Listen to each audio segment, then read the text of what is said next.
lovely good afternoon to all of you watching Parliament TV, the only station dedicated to bringing Parliament closer to you. Business is expected to commence at 14:30 hours and on live commentary. My name is Joe Muyunda Akatama. Good afternoon, my name is Tazu Piri, of course alongside our sign language interpreter, Shola Kauma. We go straight into business that was considered on the floor of the House yesterday, Tuesday, 25th November 2025. Yes, indeed. So when business did commence yesterday at 14:30, it was notice was taken at 14:33 that hours that quorum not formed. Madam First Deputy Speaker ordered the bills to be run, House counted, and forum having been formed, business commenced. Yes, indeed, George. And when business commenced, Madam First Deputy Speaker informed the House that she had received communication to the effect that in the absence of our Honour, the Vice President, who was attending to other government business, the Minister of Defence, Honourable Ambrose Lufuma, MP, had been appointed acting leader of government business in the House from Tuesday, 25th November 2025 until further notice. Madam First Deputy Speaker further acquainted the House with the presence in the Speaker's gallery of the members of staff from the Parliament of Ghana, and Madam Speaker welcomed the visitors to the National Assembly of Zambia. And in the other announcement, Madam First Deputy Speaker informed the House that the Commonwealth Parliamentary Association CPS Zambia branch annual general meeting AGM would be held on Wednesday, 3rd December 2025 at 09 hours in the amphitheatre at Parliament buildings. She stated that the AGM would coincide with the presentation of the parliamentarians' annual awards, which was in 4 categories as follows: the Robinson Nabuliato Award, Outstanding Parliamentarian of the Year by Province; the Nelly Muti Award, Outstanding Woman MP of the Year; the Amusa Mwanamwambwa Award, Outstanding MP of the Year by the Public; and the Wezi Nyerenda Award, Outstanding Youth MP of the Year. In that regard, Madam First Deputy Speaker urged the honourable members to attend and participate effectively in the AGM. Thereafter, there was one ruling. Mr. Second Deputy Speaker reminded the House that on Wednesday, 5th November 2025, when the House was considering the report of the Zambian delegation to the 54th Commonwealth Parliamentary Association CPA Africa Region Conference, Mr. M. Mutelo, Member of Parliament for Mitete, raised a point of order as to whether Mr. F.R. Kapyanga, Member of Parliament for Mpika, was in order to use unparliamentary language by referring to members of the United Party for National Development as hooligans. Mr. Second Deputy Speaker stated that the point of order raised the issue of member using unparliamentary language or offensive expressions during debates. In rendering his ruling, Mr. Second Deputy Speaker referred to the following authorities: Section 9E, the National Assembly Powers and Privileges Act, Chapter 12 of the Laws of Zambia, Standing Orders 213.1 and 2, 214.2, F and U, 721 and 2 of the National Assembly of Zambia Standing Orders 2024, House of Commons Procedures and Practice, 2nd edition, Ottawa House of Commons, 2009. Mr. Second Deputy Speaker informed the House that he had recourse to the relevant verbatim and video footage in the material day, which revealed that Mr. Kapyanga MP used the offensive and provocative language on the floor of the House. He further stated that the act of rising to speak without being given the floor while another member was on the floor constituted a breach of the rules of parliamentary etiquette. Mr. Second Deputy Speaker further informed the House that in meting out punishment, he had considered the fact that Mr. Kapyanga MP was not a first offender, as he had used unparliamentary language before on the floor of the House. Mr. Second Deputy Speaker decided to suspend Mr. Kapyanga MP for a period of 7 days with effect from Tuesday, 25th November 2025. And Mr. Second Deputy Speaker then put a question to the House, and a division was called. The House voted, and the results were as follows: Ayes 55, Noes 21, Abstentions? 0. The question was resolved in the affirmative. Mr. Kapyanga MP was accordingly suspended for a period of 7 days. Mr. Second Deputy Speaker then proceeded to reprimand Mr. Kapyanga MP for his disorderly conduct in the House and reiterated that acts of gross indiscipline and misconduct by a member would not be tolerated. Mr. Kapyanga MP was then ordered to leave the chamber using the main entrance, and he left accordingly. After that ruling, the House went on to consider urgent matters without notice. The following urgent matters without notice under Standing Order 142 were raised. The first matter was raised by Mr. Christopher Kangombe, Kamfinsa Member of Parliament.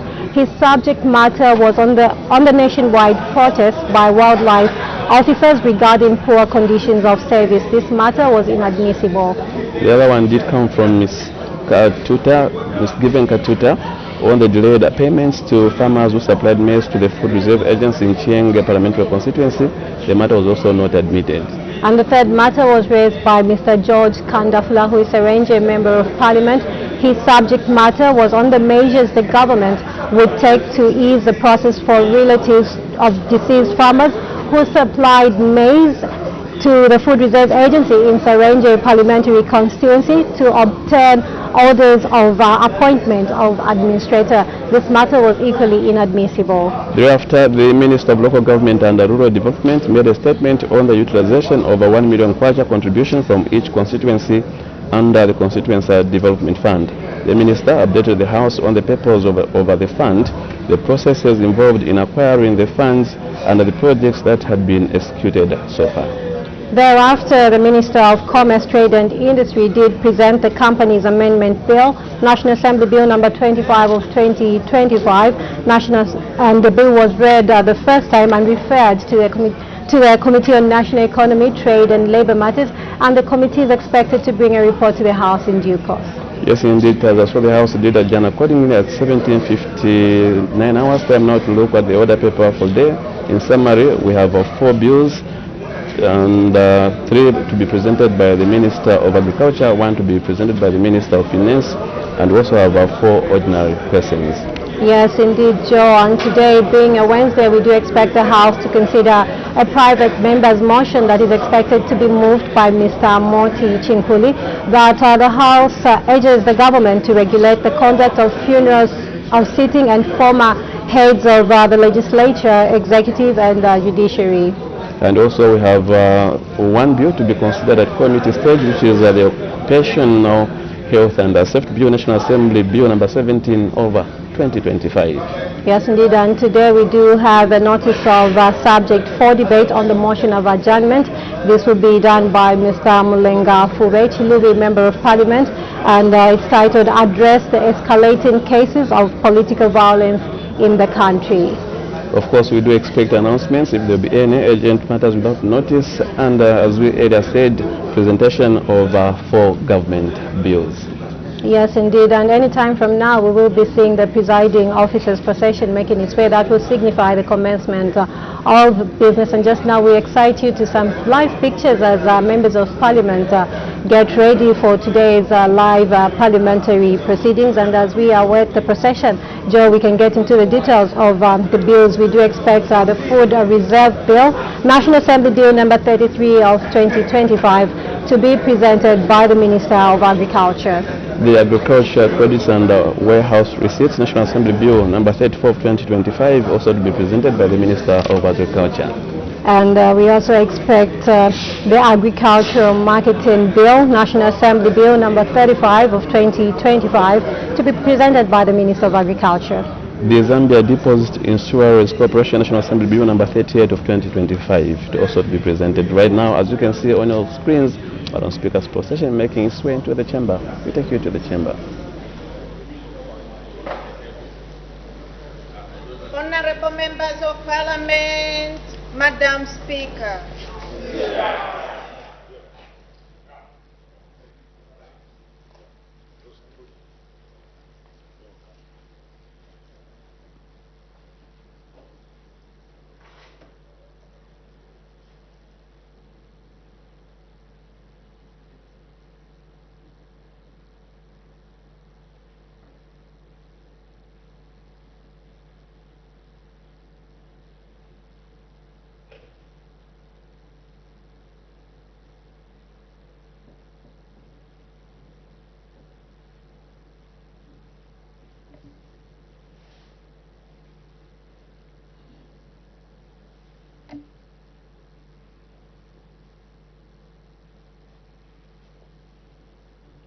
And then sing of Zambia, proud and free, land of wealth and joy in unity, victors in the struggle for the right. We want freedom's fight, oh, one, strong and free. Africa is our own motherland, fashioned with and blessed by those who blend. Let us all our people join as one, brothers under the sun, oh, one, strong and free. One land and one nation is our cry.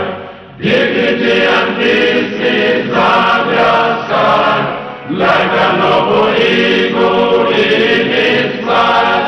Zambia, praise to thee, oh, one, strong and free. Praise be to God, praise be, bless our great Zambia, Zambia, Zambia. Green and we stand under the flag of our land. Zambia, praise to thee, oh, one, strong and free. Prayer. Almighty God, who in your infinite wisdom and providential goodness has appointed the offices of leaders and parliaments for the welfare of society and the just government of the people, we beseech you to consider with your abundant favor us, your servants, whom you have been pleased to call to the performance of such important responsibilities in this land.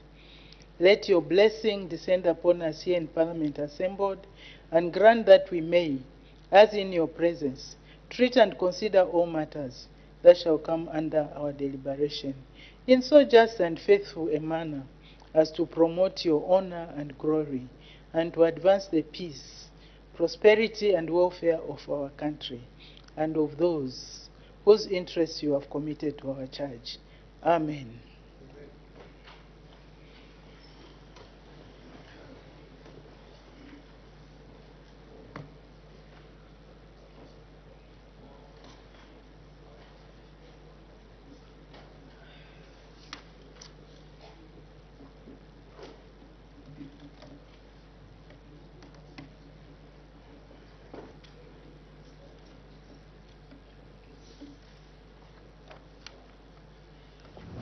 This one. Then,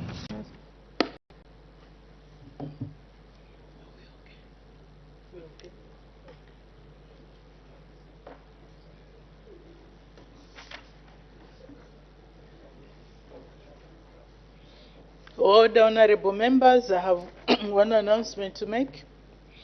The announcement is, honorable members, I wish to recognize the presence in the Speaker's Gallery of the following members of staff from the Parliament of Tanzania. Ms. Rebecca Charles Balisidia, Principal Officer and Leader of Delegation. Ms. Evelyn Renatas Shivandiko, Principal Legal Officer. Mr. Patson Asumwisie Soba, Senior Hansard Reporter. Ms. Magdalena Jason Ntera, Human Resource Officer. Ms. Halima Yusuf Laizia, Information Officer. Mr. Yes Eustace Kaganda, Senior Supplies Officer. Mr. John Didas Masaburi, Supplies Officer. Ms. Jemina Ndemu Magohe, Principal Records Management Assistant. Ms. Margaretha Peter Katema, Records Management Assistant.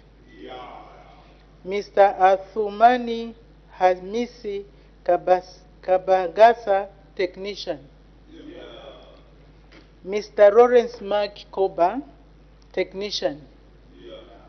Ms. Sarah Barnabas Chanai, Senior Office Management Secretary. And Ms. Cleti Benedicti Orasa, Principal Receptionist. I wish on behalf of the National Assembly of Zambia to receive the guests and warmly welcome them in our midst. You are most welcome. Karibuni. Thank you, son. Welcome. We are very welcome. I'm sure you know.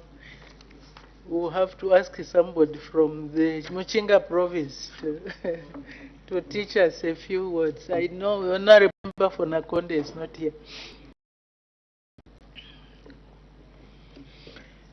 All right, then we go to urgent matters without notice.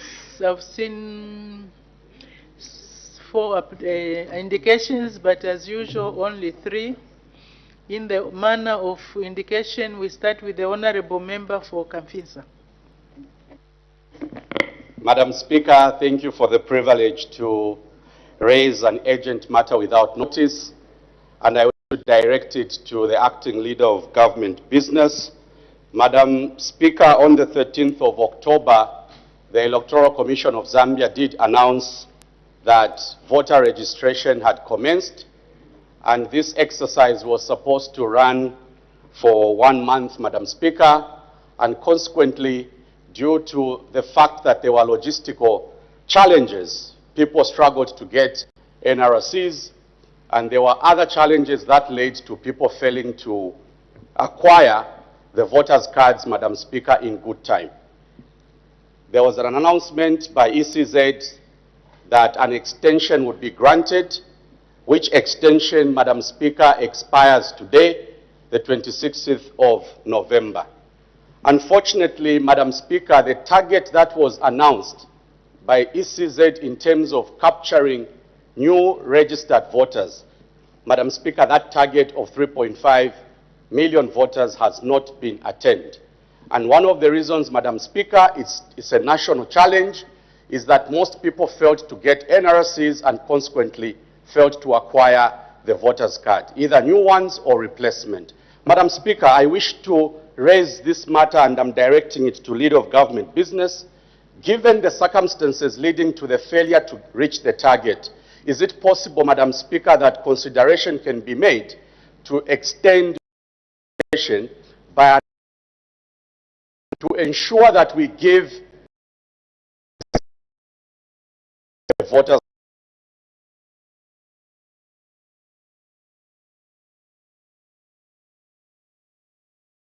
NRCs, that another opportunity will be accorded to them. I seek your indulgence, Madam Speaker.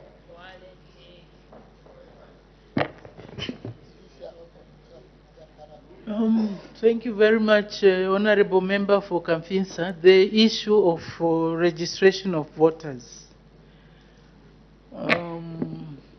Maybe as a House we can be given an update on how far we have gone with the registration of voters, and also in terms of the people coming forth, the turnout. Are people coming to register, or they are being, what is happening? Maybe the people would need the House also, the House, through the House, the people would need to be updated on the registration of voters. So the Acting Leader of Government Business in the House, probably you can come back on, when can they come? Friday. This week, Friday? Friday, or Tuesday next week maybe. You need time. You might need time. Tuesday next week with the ministerial statement, just to update on how far the registration of voters has gone. And the target is 1 point something, the target is 3.5. But also, as honorable members, let's encourage our people to go and register as voters. I thought it was an ongoing process. Anyway, the one in charge. They will come and brief us. Then they will be able to tell us what the challenges are. Thank you very much. We go to the next, the Honorable Member for Kantanshi. Madam Speaker, just to thank you and the Honorable Member for Kanfinsa for raising this point of order. Just to add maybe to the statistics, we are standing at new voters at 29%, which is far below even the 75% that would provide for a credible election. So thank you for the decision that you have made that we have a ministerial statement. Thank you. Thank you very much. The next will be the Honorable Member for Chama North. Thank you, Madam Speaker. Actually, I think it's over the same issue, but I thought, Madam Speaker, is that maybe as the leader of government, business comes to this August House, I think that even if we extend the voter registration exercise minus dealing with the issue of NRCs, it will not achieve any positive results. So I thought that as she's coming to this house, she must also indicate to us, in terms of probably per district or per province, how many NRCs have been issued, because we have so many challenges coming from our respective constituencies, so that we know each district or province, so that from there I think we'll be able to make an informed decision. I thought maybe that could also be included. I thank you. Let's not preempt the ministerial statement that is going to be made. We'll be able to ask those questions after the ministerial statement is made. So that concludes the urgent matters without notice. I see that it was one issue, but 3 members have raised it. So, Honorable Member for Nyimba, unfortunately. I'm sure it was the same. Oh, so, I guess right. I'm becoming a prophetess. Okay, with that, let's go to the next item, presentation of government bills. The Acting Honorable Minister of Agriculture. Thank you, Madam Speaker. Madam Speaker, the title of the bill is the Food Reserve Bill. The bill aims to, 1, continue the existence of the Food Reserve Agency and redefine its function. 2, reconstitute the board of the agency and redefine its functions. 3, continue the existence of the National Strategic Food Reserve. 4, ensure national food security by maintaining sufficient levels of designated agricultural commodities to respond and provide food relief during emergencies or market and economic shocks. 5, provide for the power of the minister to designate agricultural commodities that are essential for food security. 6, provide for the purpose of designated agricultural commodities by the agency for purposes of the National Strategic Food Reserve. 7, provide mechanisms for collaboration and cooperation with relevant regulatory and advisory agencies to ensure exchange of agricultural marketing information and the stabilization of agricultural markets. 8, repeal and replace the Food Reserve Act 2020. And 9, provide for matters connected with or incidental to the foregoing. I thank you, Madam Speaker. Thank you. Let the bill be read the first time. The Food Reserve Bill, National Assembly Bill number 33 of 2025. The bill stands referred to the Committee on Agriculture, Lands and Natural Resources. The committee is required to submit its report on the bill to the House in due course. Honorable members who wish to make submissions on the bill are free to do so within the program of work of the committee. Next bill, the Acting Honorable Minister of Agriculture. Thank you, Madam Speaker. Madam Speaker, the title of the bill is the Agricultural Credits and Warehouse Receipts Bill. The bill aims to, 1, continue the existence of the Warehouse Licensing Authority and redefine its functions. 2, reconstitute the board of the Warehouse Licensing Authority and redefine its functions. 3, establish the electronic warehouse receipt system and provide for its management. 4. Regulate warehouses that issue warehouse receipts in the Republic. 5. Provide for the rights and obligations of warehouse operators, depositors of agricultural commodities, holders of warehouse receipts, holders of agricultural charges, and lenders under contract of advance. 6. Regulate contracts of advance and agricultural charges as security for agricultural commodities. And 7. Repeal and replace the Agricultural Credits Act Cap 224 and provide for matters connected with or incidental to the foregoing. I thank you, Madam Speaker. Thank you very much. Let the bill be read the first time. The Agricultural Credits and Warehouse Receipts Bill, National Assembly Bill number 34 of 2025. The bill stands referred to the Committee on Agriculture, Lands and Natural Resources. The committee is required to submit its report on the bill to the House in due course. Honorable members who wish to make submissions on the bill are free to do so within the program of work of the committee. Next bill.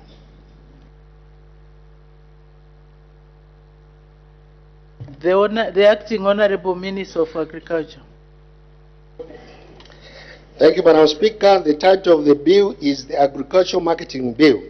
The bill aims to 1. Establish the Zambia Agriculture Marketing Council and define its functions. 2. Regulate and support agricultural markets. Promote an efficient private sector-driven agricultural market system.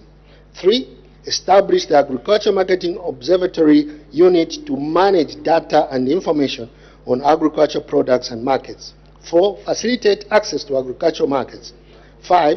Promote the competitiveness of agricultural products and services in domestic, regional, and international markets. And 6. Establish framework for intervention measures relating to an agricultural product and provide for matters connected with or incidental to the foregoing. I thank you, Madam Speaker. Thank you. Let the bill be read the first time. The Agricultural Marketing Bill, National Assembly Bill number 35 of 2025. The bill stands referred to the Committee on Agriculture, Lands and Natural Resources. The committee is required to submit its report on the bill to the House in due course. Honorable members who wish to make submissions on the bill are free to do so within the program of work of the committee. Next bill, the Honorable Minister, Acting Minister of Finance and National Planning. Madam Speaker, I beg to present a bill titled the Zambia Deposit Insurance Corporation Bill, National Assembly Bill number 38 of 2025. The objects of the bill are A. Establish the Zambia Deposit Insurance Corporation and provide for its functions. B. Protect depositors and contribute to financial system stability. C. Establish the Deposit Insurance Fund. And D. Provide for matters connected with or incidental to the foregoing. Thank you. Let the bill be read the first time. The Zambia Deposit Insurance Corporation Bill, National Assembly Bill number 38 of 2025. The bill stands referred to the Committee on Cabinet Affairs. The committee is required to submit its report on the bill to the House in due course.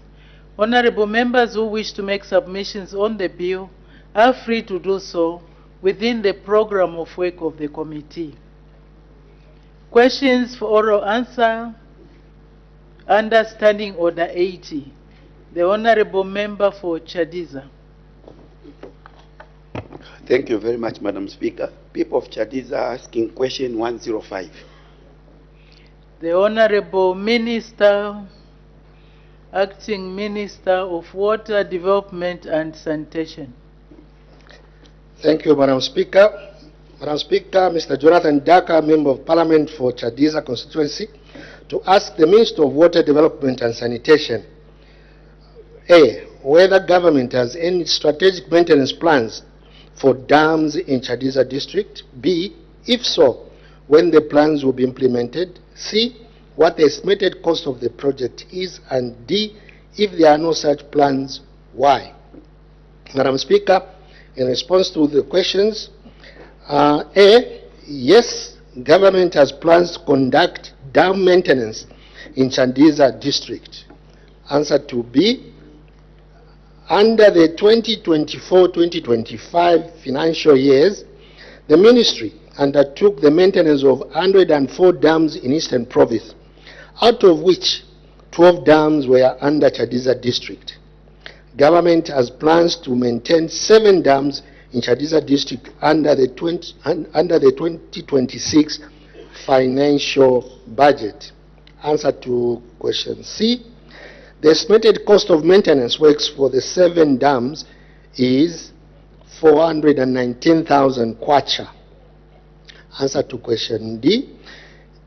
As indicated in my area response, plans are there and have since been implemented.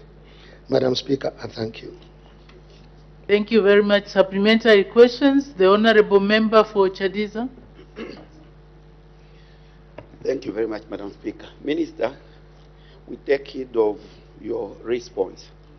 However, from your response, if I compare your response to what is existing on the ground, I think there's no correlation. Because as I speak, Honorable Minister, out of the 21 dams that we have, almost only about 6 are in operation. The remaining dams, all of them are actually defective. Some are silted completely, some the dam walls have cracked, and there's no holding capacity whatsoever. Therefore, listening to you responding that there are 12 dams in Chadiza that were maintained, it's basically not true, because I'm on the ground. They try to start maintaining a dam at Chazombe, which they just brought some materials, completely showing lack of seriousness. Honorable Minister, Chadiza is the farming constituency, and we take dam or rainwater harvesting very serious, because that's how we water our animals and to some extent do crop irrigation. So I would want to find out from you if you have got an idea, or you can give names of the 12 dams that were maintained in Chadiza. Madam Speaker, I thank you. Thank you. The Honorable Acting Minister of Water Development and Sanitation. Thank you, Madam Speaker. Madam Speaker, maybe there is a bit of misunderstanding between these two engineers, myself and my fellow engineer. Probably the question should have been repair or rehabilitate rather than maintenance.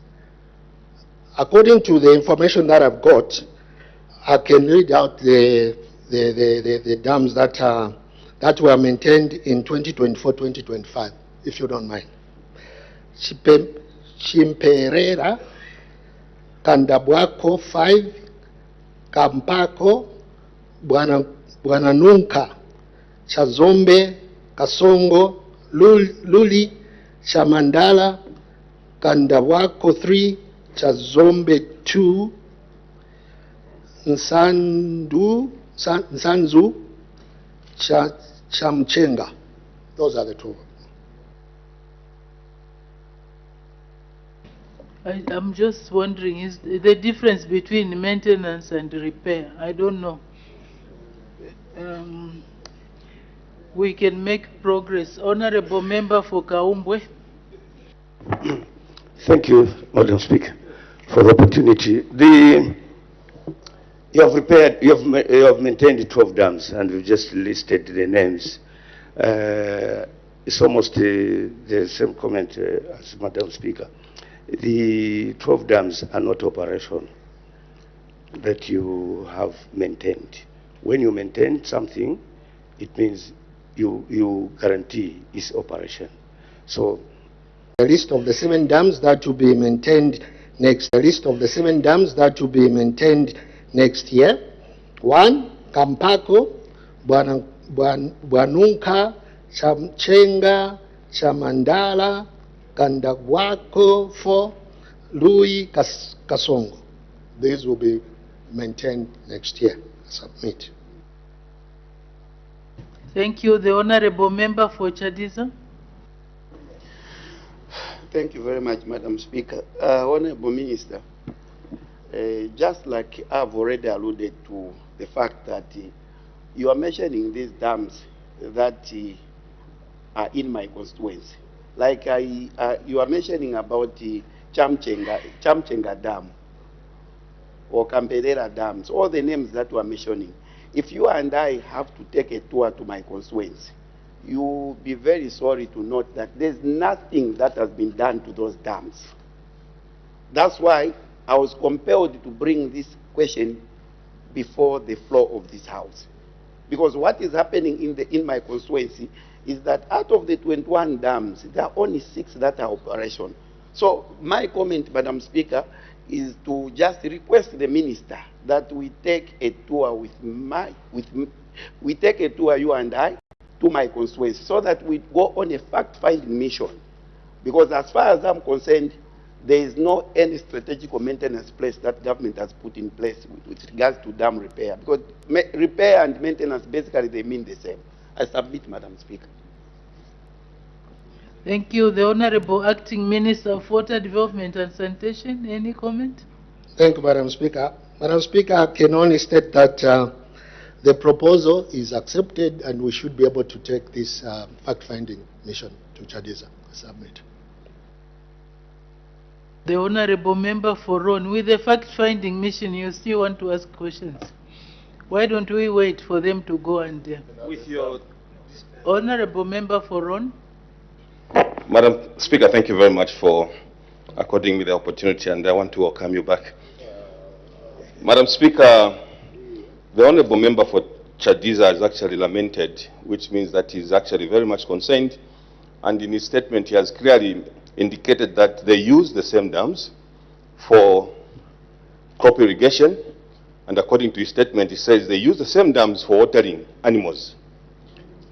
Now, I'm worried, Honorable Minister, Acting Minister, out of the 21, only 6 are functional at the moment. Are there any urgent measures that would help the people of Chadiza to ensure that their animals are always watered so that they don't die? Thank you very much, Madam Speaker. Now, when you talk about watering animals, I'm getting confused. The Honorable Acting Minister of Water Development and Sanitation. Madam Speaker, according to what is in the budget for next year, there's only 419,000 kwacha. I do appreciate that this amount is not adequate if there will be any works that will require rehabilitation.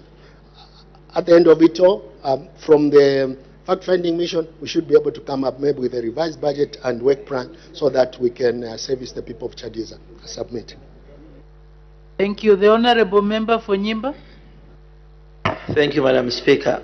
Minister, earlier this year, I think you presented a ministerial statement where you mentioned a good number of dams that were repaired. And Chadiza, just as Nyimba, we were on that list. Now, Minister, you may agree with me, you know Eastern Province well, that it's a dry land.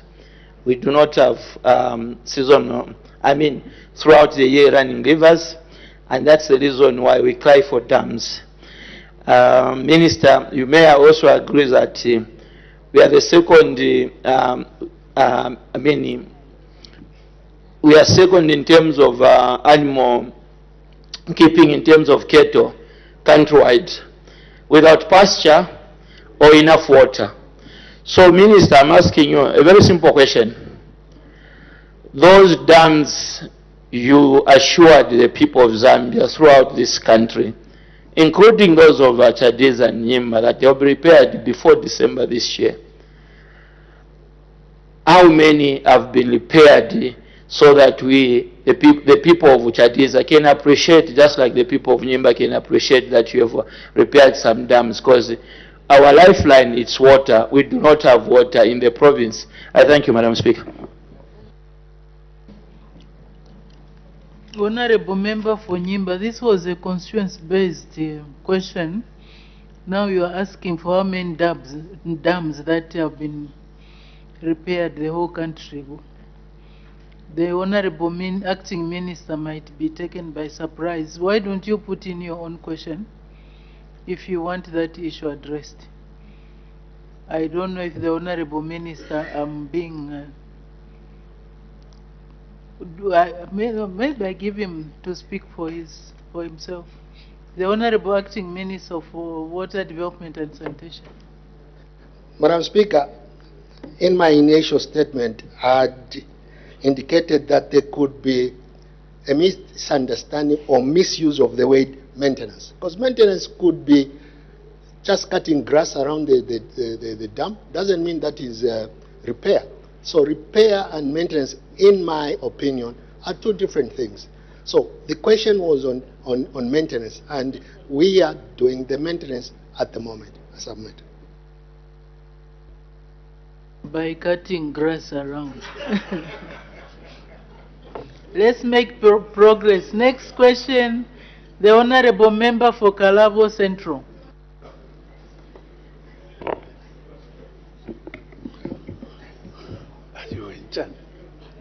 Thank you, Madam Speaker. Madam Speaker, I need your protection. You have the full protection of the presiding Honorable officer. Member for Momba is threatening me. Honorable Member for Momba, please keep away from my brother. Thank you, Madam Speaker. Question number 106. The Honorable the Honorable Minister of Youth, Sports and Arts. He was too quiet. I missed that he was in there.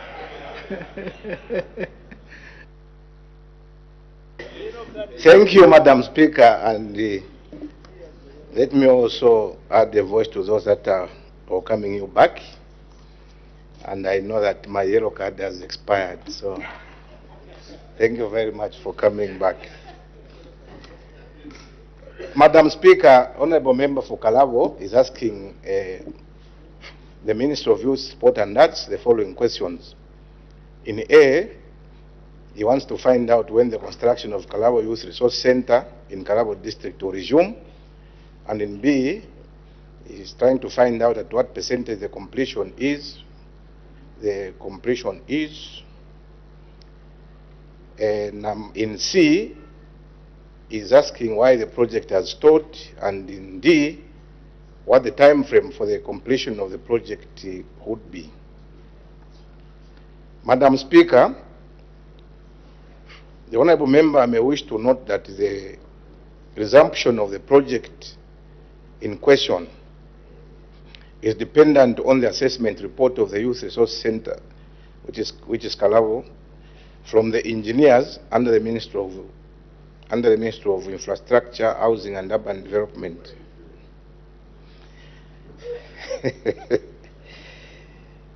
So it is dependent on that assessment by the engineers.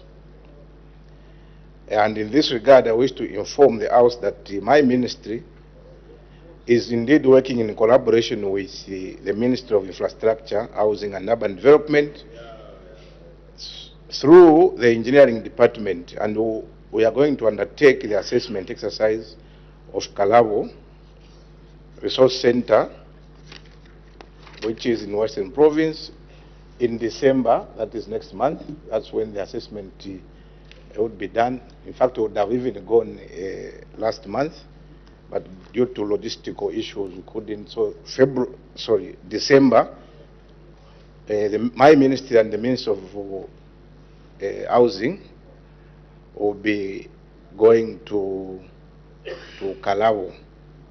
And this is in order to develop a fresh bill of quantities and re-engage the contractor to pave way for the next step. In B, at what percentage? It is just at 15%. At 15%. And in C, why it has stalled. Madam Speaker, this is a project that started around 2012, 2013. It was supposed to be done by 2014.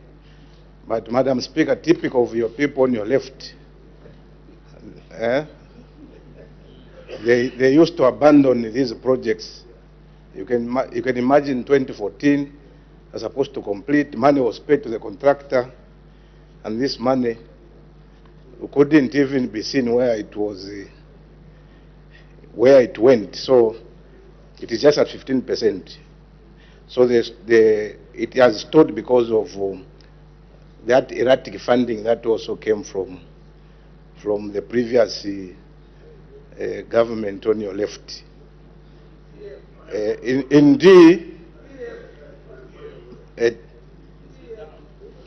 there is an indication, sorry, Honorable Minister, for a point of order. Honorable Minister of, Honorable Member for Shuangando.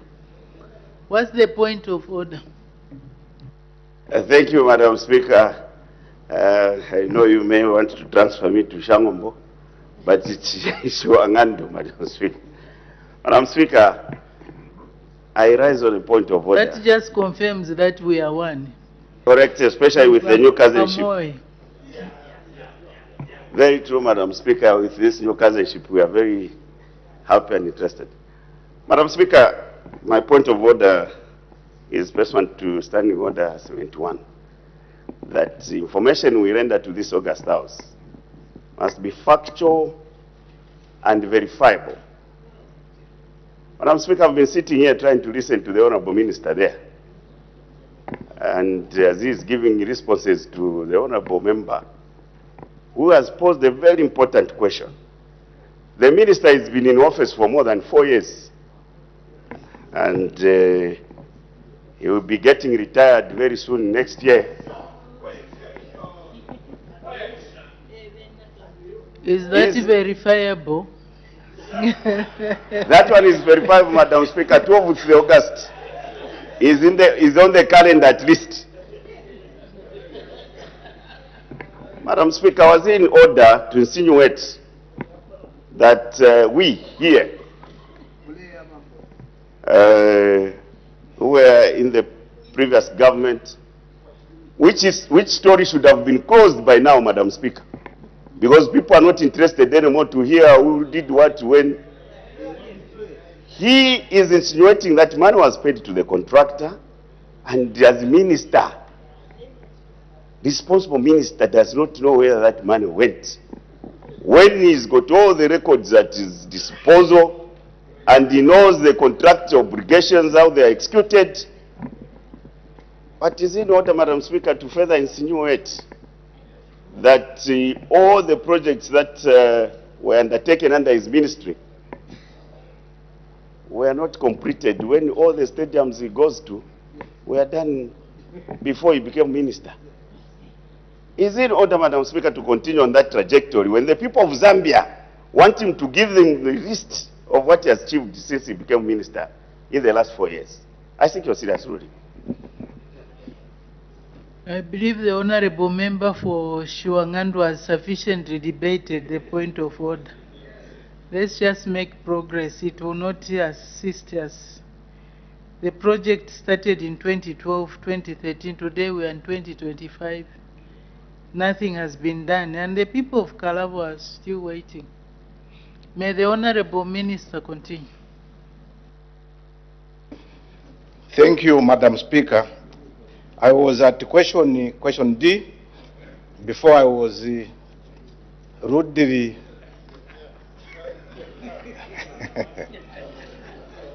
No, let's not all the honorable members. I think let's concentrate on work. Let's not personalize. No, Madam Speaker, I want to say before I was interrupted. Yes, maybe the Honorable Minister can withdraw the word rudely.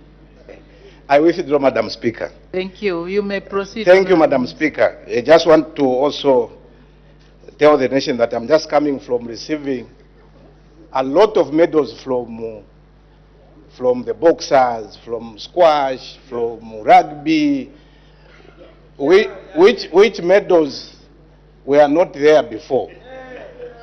And Madam Speaker, people need to understand that sport is not only about football, it's about every discipline in sport. So we have done extremely well than they did in their 10-year rule. Madam Speaker,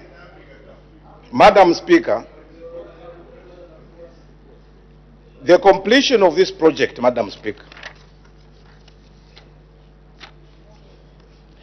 the time frame, Madam Speaker, will be availed when the fresh BOQ, which will aid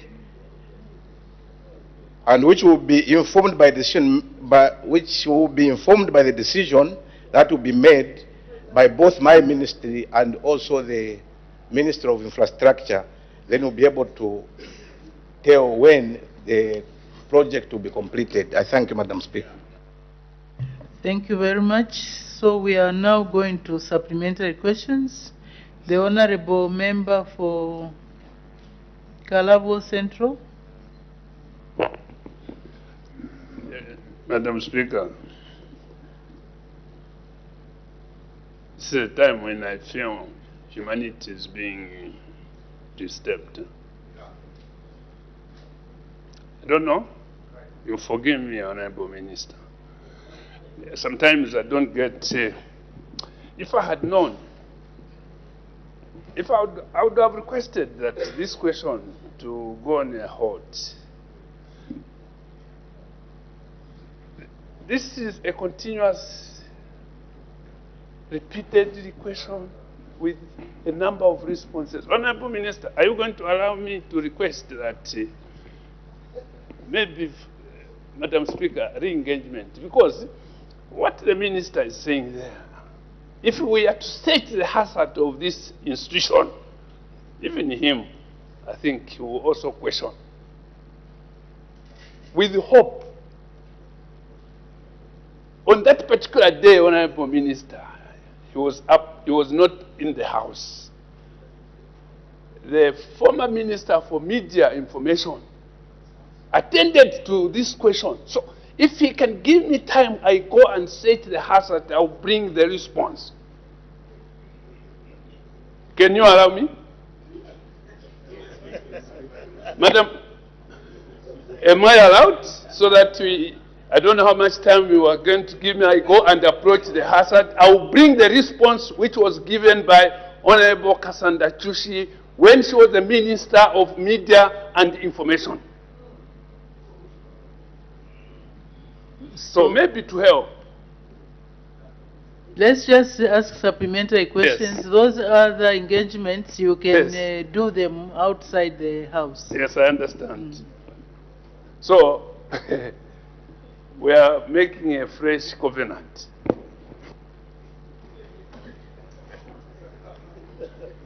A fresh covenant, Madam Speaker, which the Minister is committing himself. Kalabo district has a population of 111,000. And out of that, we have about 58,000 who are males. 52 plus are females. And in that, the majority, Madam Speaker, they are youths. And these are, you see, these are the youths who should be engaged skillfully to avoid these junkies being on the street. Now, the more you delay, Honorable Minister, the number of junkies, the number of youths who have nothing to do will rise. Hey!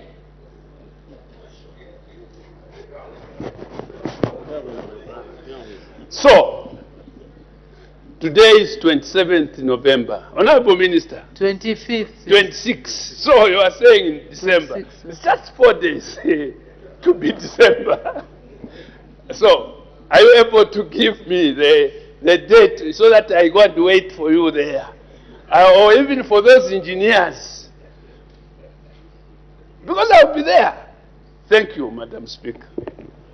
The best is don't go and wait. Go with him. Go with the Honorable Minister. The Honorable Minister of Sport, Youth and Sport. Thank you, Madam Speaker. Madam Speaker, I do appreciate how passionate my honorable member is towards the young people. I really appreciate that. But I want to say that, Madam Speaker, if the member of Parliament for Kalabo can remember, there was this time I told him that we are going to Kalabo to go and look at what has been done there. The 4 million was given to that particular contractor and nothing. That's what I said. We didn't even know where this money went. So I had engaged Madam Speaker that we are going to Kalabo, but I said that because of logistical problems, we couldn't move. And when we say logistical, there's a lot that is involved in the issues of logistical problems. Maybe the engineers were not ready by that time. There could be other issues. But we are very confident, Madam Speaker, that come next month, we are going to Kalabo to go and assess the situation together with the engineers.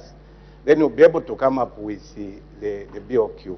And also I want to state that these resource centers, in fact, it's not only Kalabo that would want to have the resource center. These young people are everywhere, and this government is providing skills development to our young people. So it is just important that we have these resource centers or training centers in other words, so that our young people will be able to get skills. So I really understand your frustration, but as I said, typical of our colleagues, the things we are talking about today wouldn't have talked about these issues. It would have been sorted out in 2014, Madam Speaker. But today we are talking about the same thing. And someone who wants to stand at the top of the mountain claiming to be an angel, and yet these are the people that really brought these issues to us. I thank you, Madam Speaker. Thank you very much. We continue with supplementary questions. The Honorable Member for Ron. Madam Speaker, thank you very much once more. Allow me, by beginning, Madam Speaker, to state here that Ron constituency is one of the constituencies that was the beneficiaries of these youth resource centers, and it also equally stored. And from the time that I came to National Assembly, I've been engaging that minister outside this house. I've always been following to his office. And I'm glad, Minister, that you have actually given me your attention. He sent the people to come and look at the resource center, and I'm sure, as we are speaking, things are moving and we should be having a new, fresh BOQ so that those works can commence. Madam Speaker, I just want to find out from the Minister, on behalf of the people of Kalabo Central, 2012, the contract was signed, you said, and 2014, it stored. Maybe you would want to find out how much money or how many IPCs were given to the contractor, or how many IPCs the contractor submitted to the ministry, and how much was paid, and indeed what was the total cost of the contract. I submit, Madam Speaker. Thank you. The Honorable Minister of Youth, Sport and Arts. Thank you very much, Honorable Member for Ron. Indeed, we are making progress in Ron with that important infrastructure. The total sum of the total amount of the contract sum is 23,958,343 kwacha 5 ingwe.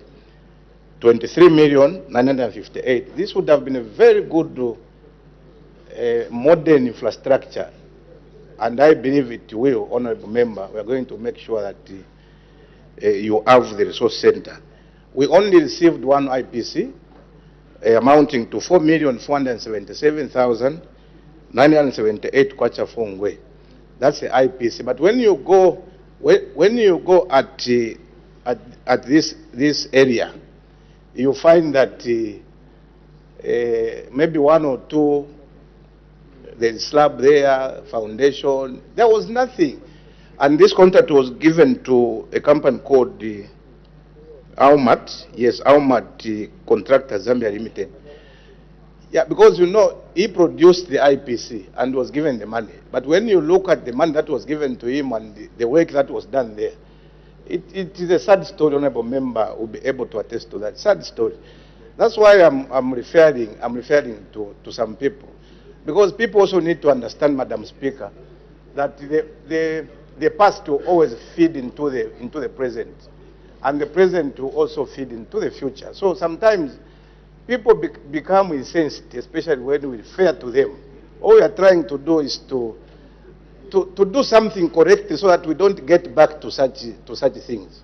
I want to thank you, Madam Speaker.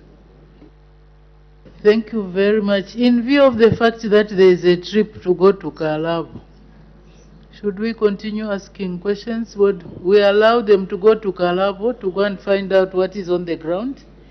Honorable Member for Kalabo Central is agreeable so that we can make progress. Just welcome the Honorable Member for Lunte to the front bench. I've not seen him there for a long time. This is a good indication. Next question, the Honorable Member for Kanchivia. Question 107, Madam Speaker. The Honorable Minister of Education. Thank you, Madam Speaker.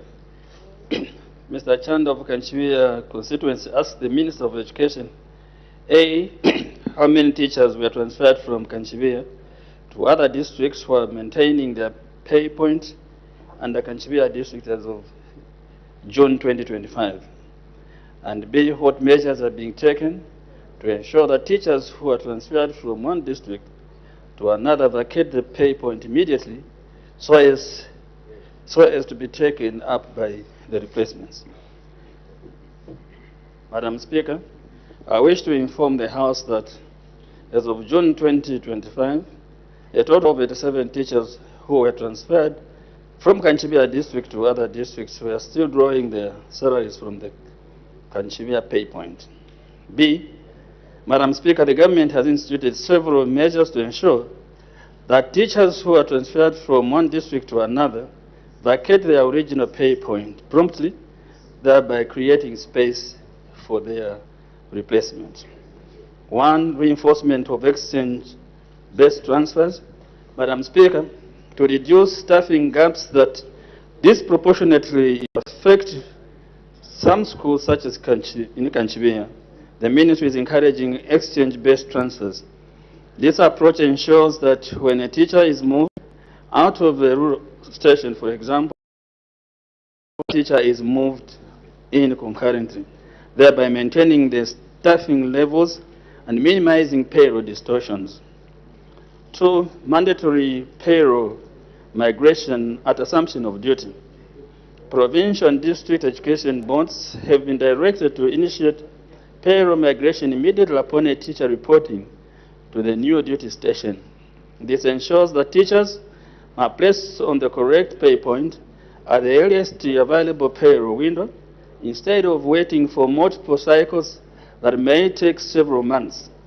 This measure is intended to prevent teachers remaining linked to their former payroll points. 3, strengthen the district-level human resource and payroll controls. Madam Speaker, in some districts such as Kanchivia, district education board secretaries and human resource officers are required to earmark payroll positions and verify the physical reporting of teachers before allocating those positions. This process safeguards against delays and prevents multiple teachers being linked to the same payroll slot. 4, transfers to be effected only where vacancies exist. The Ministry is encouraging that transfers be effected only where a substantive vacancy exists at the receiving station.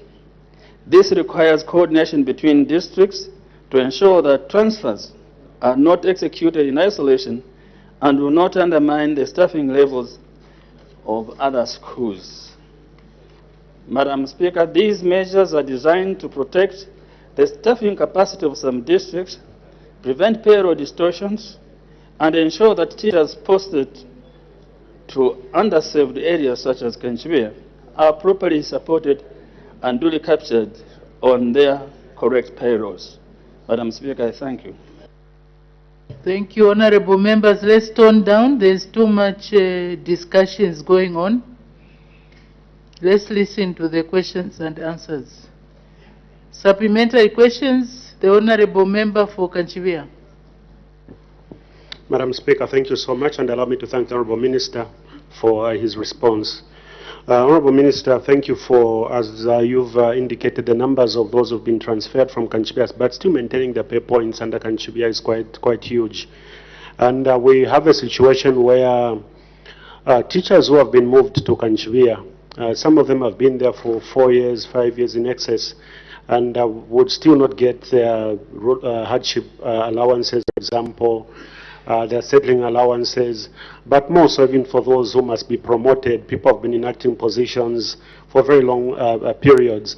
Is there a time frame that the ministry is attaching to the exercise of ensuring that the teachers in Kanchibia can get their correct pay points, and that those who must be promoted and still in acting positions can be confirmed in their positions? Madam Speaker, thank you.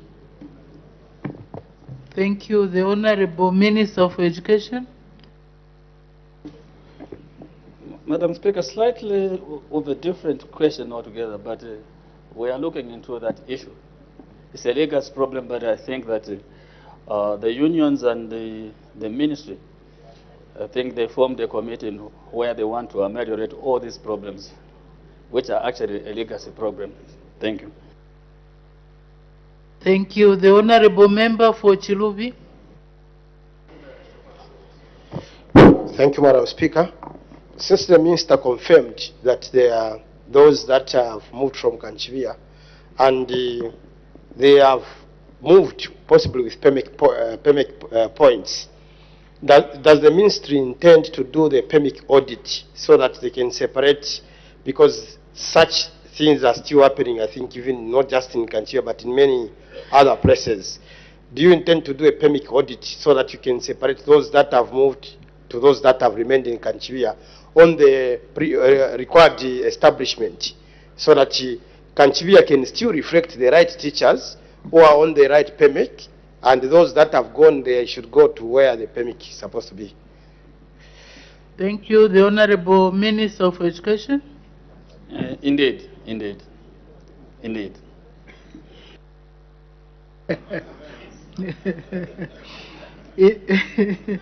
In other words, your suggestion is agreeable. The Honorable Member for Kantanshi. Thank you, Madam Speaker. Mine was just to take advantage of the issue of transfers. The New Dawn government came up with a policy of couples living together. Now, one of the biggest problems that we have had when people are looking for employment in the teaching service, you will find that they will apply in an area where they think the competition will not be so much, and they get selected. And then probably their spouse, for example, I've got minors whose wives are in Wembe, Kalabo, and so on. Now, going by the explanation that you have made, and that policy, I hope it's still being upheld, why do we still have these cases of where there are issues around pay points, in line with the New Dawn policy that couples should be living together? Because I do have those complaints where there are issues of pay points, so that teacher can't move, and therefore it defiles the good policy that the New Dawn came up with, that we want couples to be together. I thank you, Madam Speaker. Thank you. The Honorable Minister for Education. Thank you very much, and thank you very much, MP for Kantanshi. Yeah, the policy is still there, except for what you have said. Many people were trying to apply where they thought that they can get a vacancy. But if you still check, after we had advertised initially for 30,000 teachers, because we had allocated, said Chibombo will have these teachers, so people applied massively in Chibombo so that they are given a slot. And yet, immediately they went there, they applied again to say that they want to go and join their spouses. That is where the problem was.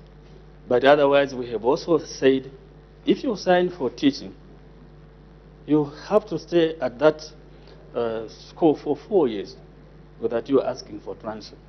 But then again, people, they bring you a marriage certificate in rare circumstances, especially for those who bring medical reports from the doctors. But what we've tried to be doing now, because people just go to the hospital, they make a doctor stamp, and then they bring. Some of them were not even like authentic. So we have now to press again to get back to that hospital and that clinical officer or doctor. So did you examine this person? It's a tedious process anyway. Thank you. Thank you. The Honorable Member for Kanchibia. Thank you, Madam Speaker. Honorable Minister, let me bring you back to still the issue of the rural hardship allowance and the implication this scenario has had on your teacher. I know very well that you have had working as your neighbor, the Minister for Infrastructure, and I don't think you can fail to resolve this issue in Kanchibia. I'd want to ask for your word of comfort or what message you're sending to your teachers in Kanchibia, those who moved but still haven't gotten their rural hardship allowance.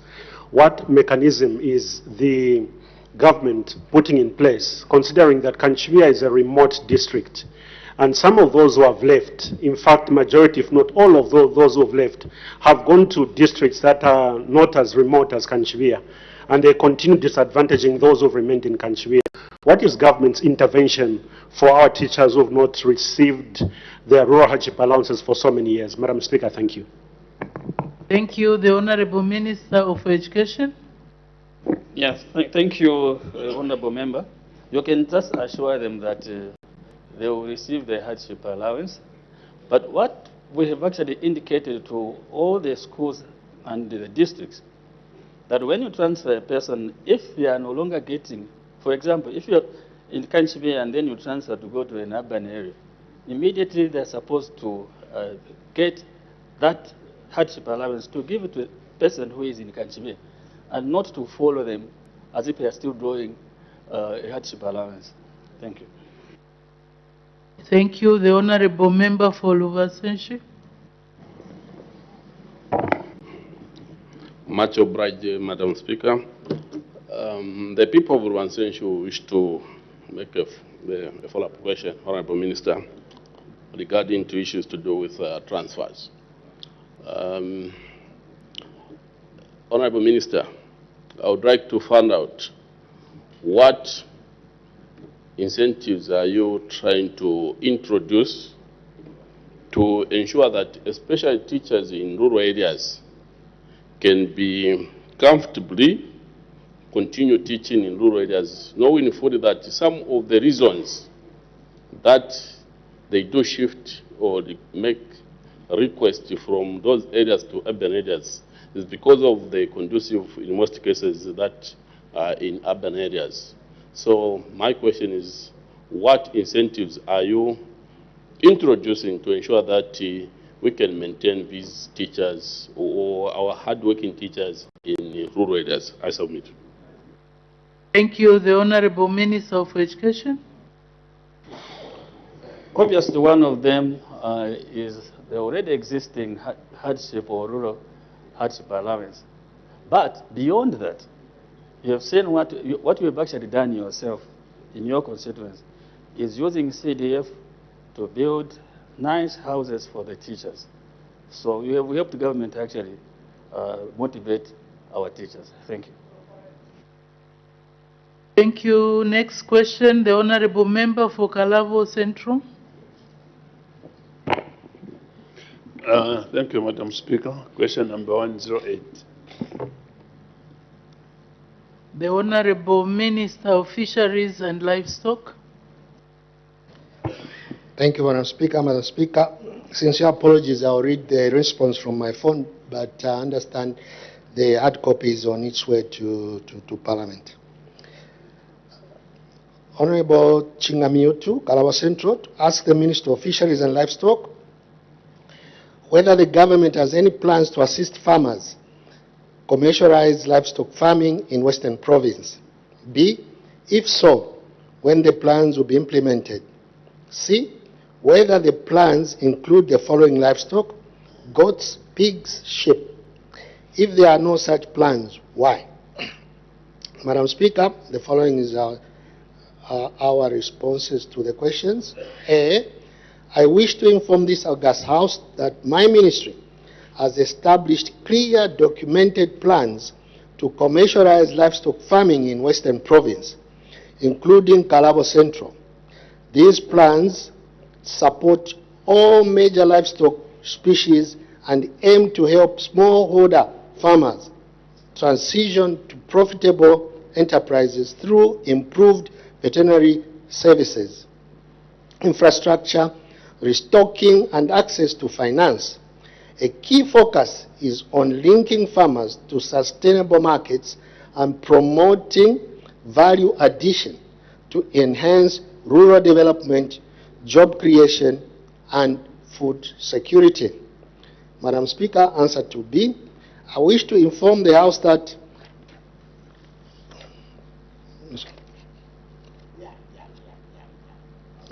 Thank you. I wish to inform the House that the implementation of government's livestock commercialization program in Western Province is currently underway. However, due to limited fiscal space, the rollout is being conducted in a phased and strategic manner to ensure sustainability and impact. Answer to C. I wish to confirm to the House that the government's livestock commercialization plans in Western Province do indeed include goats, pigs, and sheep, while the current phase of implementation prioritizes the cattle or beef value chain being piloted in southern, western, including Kalabo Central, and eastern provinces. The broader strategy encompasses all major livestock species. The cattle focus phase is designed to tap into regional markets such as Angola and Democratic Republic of Congo, DR, leveraging Zambia's comparative advantage in beef production. However, parallel interventions targeting goats, pigs, and sheep are actively being implemented through partnerships with cooperating institutions. For instance, the Ministry, in collaboration with the Food and Agriculture Organization, FAO, GIZ, and other partners, is supporting initiatives aimed at boosting production and productivity of small ruminants and pigs. Notably, the FAO is currently implementing a project to supply 4,000 goats and 2,000 chickens in Nalolo district, Gwembe and Sinazongwe. This intervention is laying the foundation for future commercialization of goat and poultry production, with similar models being considered for pigs and sheep. These efforts are part of government's commitment to inclusive livestock development, ensuring that farmers across Western Province benefit from diversified and commercially viable livestock enterprises. Madam Speaker, answer to D. I wish to assure the House that the government has indeed developed comprehensive and inclusive plans to support the commercialization of livestock farming in Western Province. These plans are part of the broader national strategy aimed at transforming the livestock sector into a vibrant, sustainable, and economically viable industry. Madam Speaker, submit. Thank you. Supplementary questions? The Honorable Member for Kalabo Central. Thank you, Madam Speaker. I thank the Honorable Minister for the response. The first approach which the government wants to undertake, this enhancement of cattle husbandry, what are how many phases? Because you said phased approach. So the whole activity or the exercise is phased in how many phases? Thank you. The Honorable Minister of Fisheries and Livestock. Madam Speaker, sorry about this. I just received the printed version of my response, so I'll add to what I earlier said, and so that the Honorable Member can follow our full response. I'm sorry about this. Madam Speaker, to promote livestock investment and commercialization in Western Province, the government has undertaken and planned the following key interventions. 1. Abattoir and cold chain facilities. The government is spearheading initiatives to strengthen the beef value chain by supporting the construction of modern abattoirs in Sikongo and Sioma. This development is being implemented through a partnership between the government, the private sector, and the Citizens Economic Empowerment Commission, which is CEEC. The facilities will feature advanced cold storage units to ensure proper meat preservation, maintain high processing standards, and promote food safety. This investment is expected to boost beef trade, reduce post-harvest losses, and create economic opportunities for local communities. 2. Regional laboratory and vaccine cold room facilities. The government has constructed a regional laboratory in Mongu, which will include a dedicated cold room facility for vaccine storage. This strategic investment will enhance early detection of and response to livestock diseases, thereby safeguarding the beef value chain and supporting food security. The project is progressing well, with construction works currently above 90% completion. Road infrastructure for export promotion. In the coming year, government will construct a road from Tapo in Kalabo to Situlu border post in Congo to facilitate the export of beef and other livestock products to Angola. 4. Artificial insemination facilities.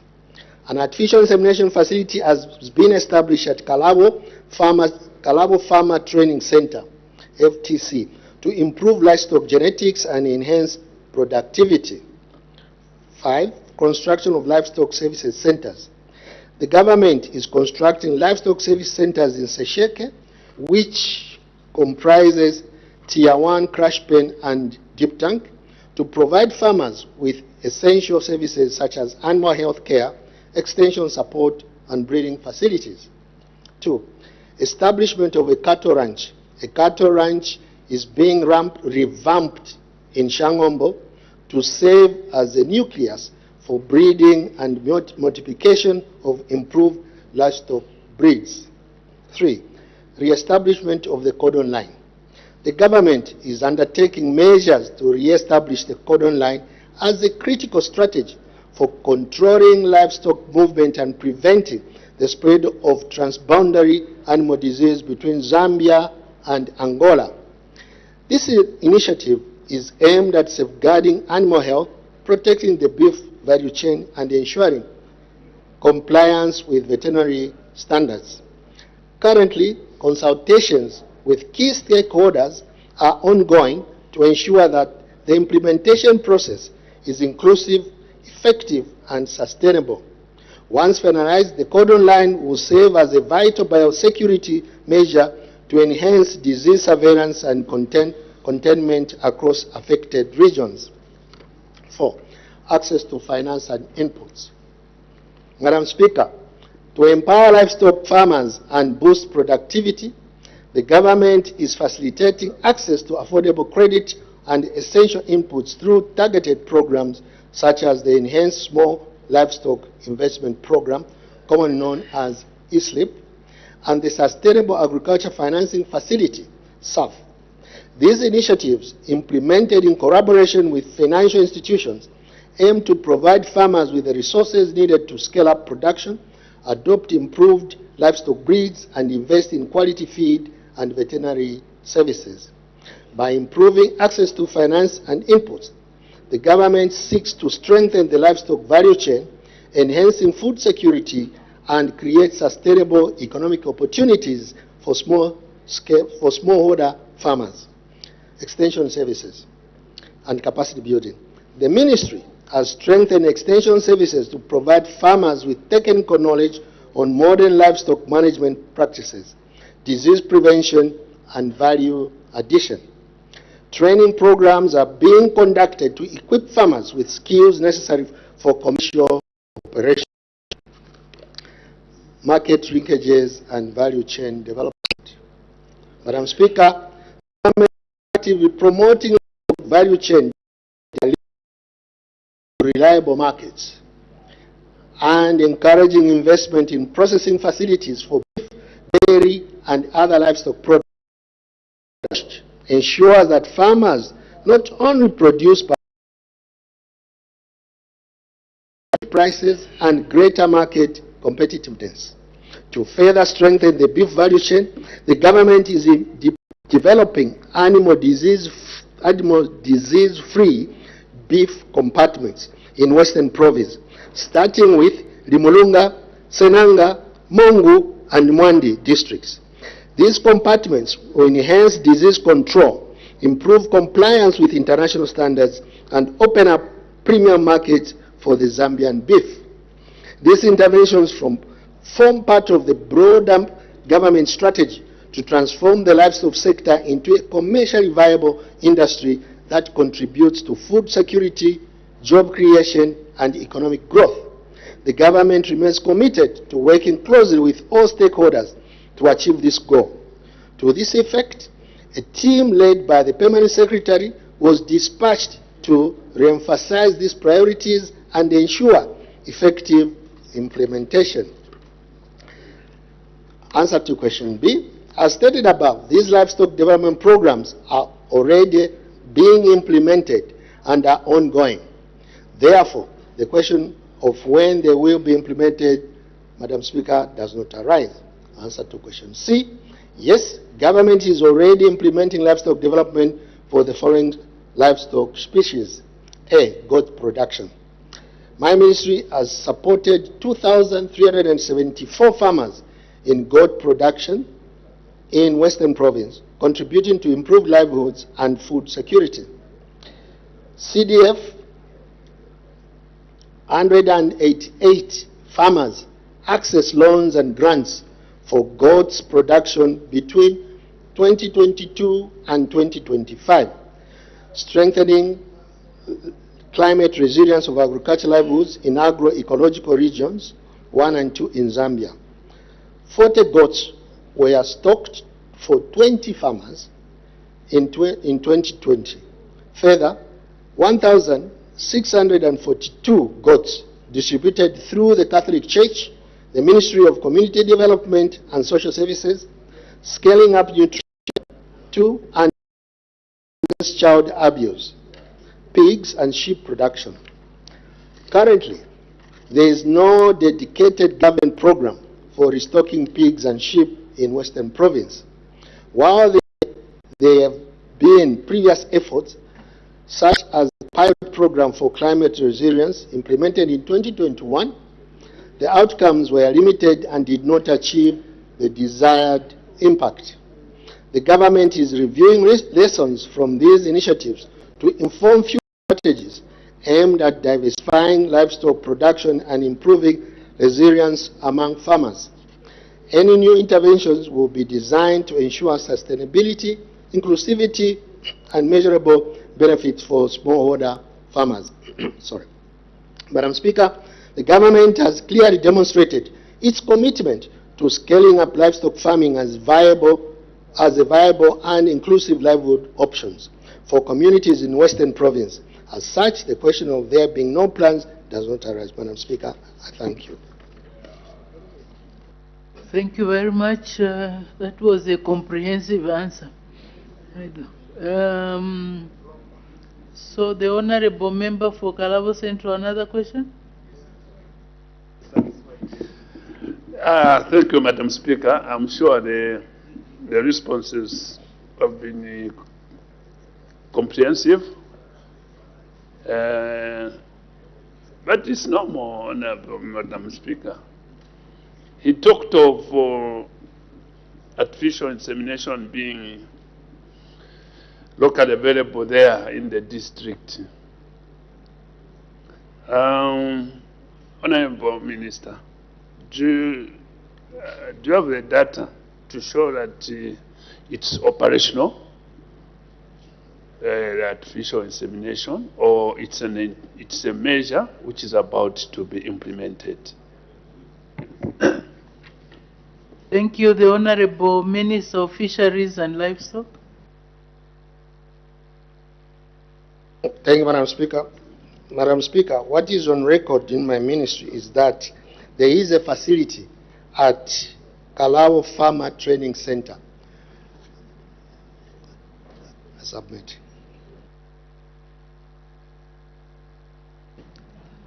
Let's make progress. The Honorable Member for Mata.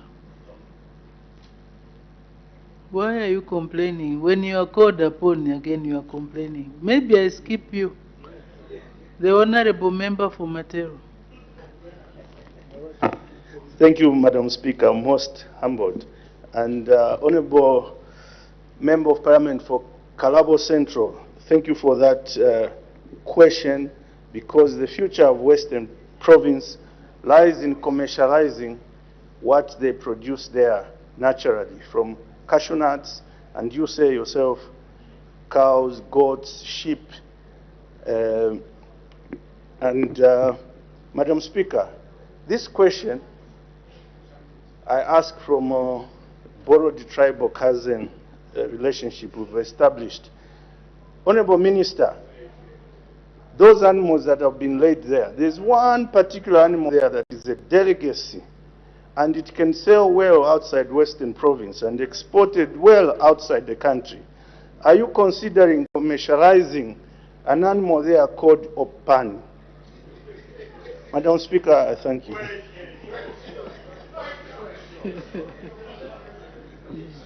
I'm sure he tasted some hopani. The Honorable Minister of Fisheries and Livestock. Thank you, Madam Speaker. Thank you, Honorable Sampa, for that interesting question. Madam Speaker, our answer as of now is that we need to consult with the Minister of Tourism, who's sitting next to me, so that we could get permission to start commercializing the keeping of these animals. Thank you. Thank you. The Honorable Member for Nyimba.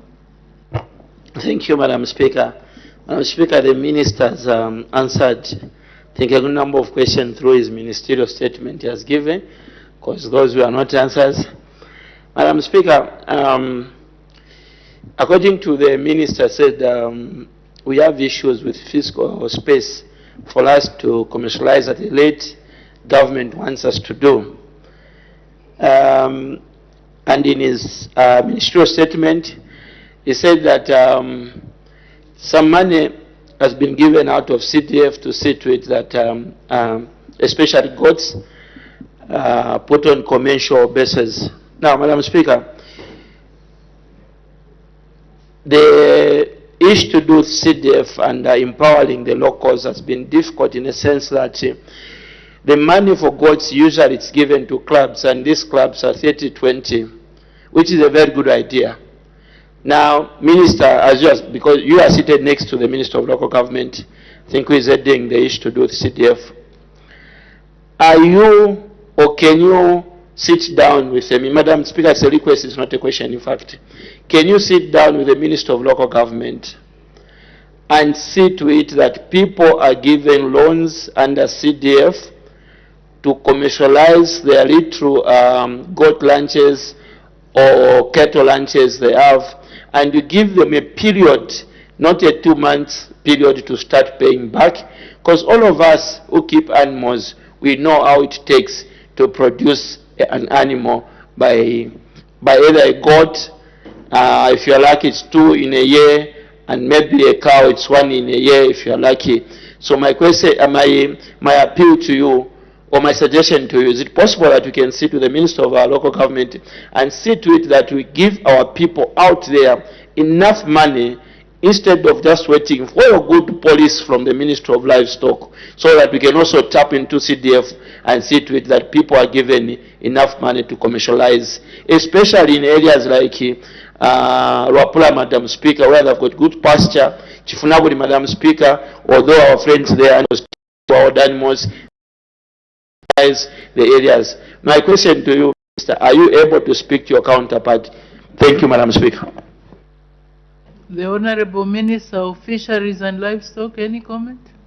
Madam Speaker, the suggestion is well noted, and we'll look into that. I submit. Thank you. In view of the fact that now we are going to suggestions, I think it's time to make progress. We still have a lot of work on the order paper.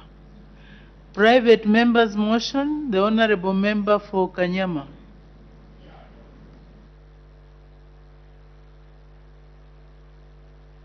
Thank you, Madam Speaker. I beg to move that this House urges government to regulate the conduct of funerals for the sitting and former heads of the three arms of government, being the legislature, executive, and the judiciary. Is the motion seconded?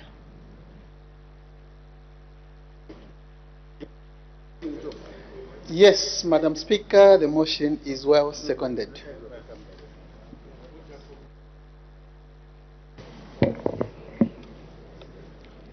Seconded by the Honorable Member for Solwezi East. The question is that this House urges the government to regulate the conduct of funerals of sitting and former heads of legislature, executive, and judiciary. Any debate? The Honorable Member for Kanyama. Thank you, Madam Speaker. Madam Speaker, we are looking at two types of funerals undertaken by government, and these are state funerals and official funerals. Madam Speaker, state funeral is a public funeral ceremony invoked by the head of state to honor an eminent individual who served the country with distinction. Whereas the official funeral is that it's a public funeral ceremony, but observed with the reduced protocols invoked by the head of state to honor an eminent individual. The day of national mourning is declared to be observed on the day of burial. Madam Speaker, we have gone further to look at other jurisdictions such as South Africa and Uganda. In South Africa, Madam Speaker, the government of the Republic of South Africa published a state official and provincial official funeral policy manual outlining the protocols and the classifications for state and official funerals across various categories of public officials. Madam Speaker, the manual describes different categories of funerals commensurate with the status of the deceased figures and identifies key players, structures, and processes. It identifies and sets out the whole process in detail from the moment the demise is announced to the burial or cremation. A key feature of the manual is the differentiation of categories of funerals, with each accorded a particular status by the President in consultation with Cabinet. Madam Speaker, it goes on to come up with the categories, state funeral category 1, category 2, and so on.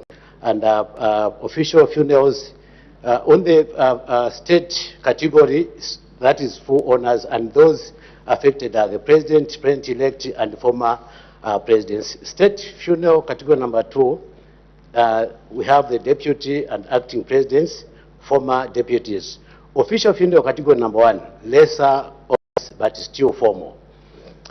This includes the Chief Justice, Speaker of the National Assembly, the National Council of Provinces Chairperson, ministers, and official funeral category 2, it involves the Deputy Chief Justice, Deputy Speaker.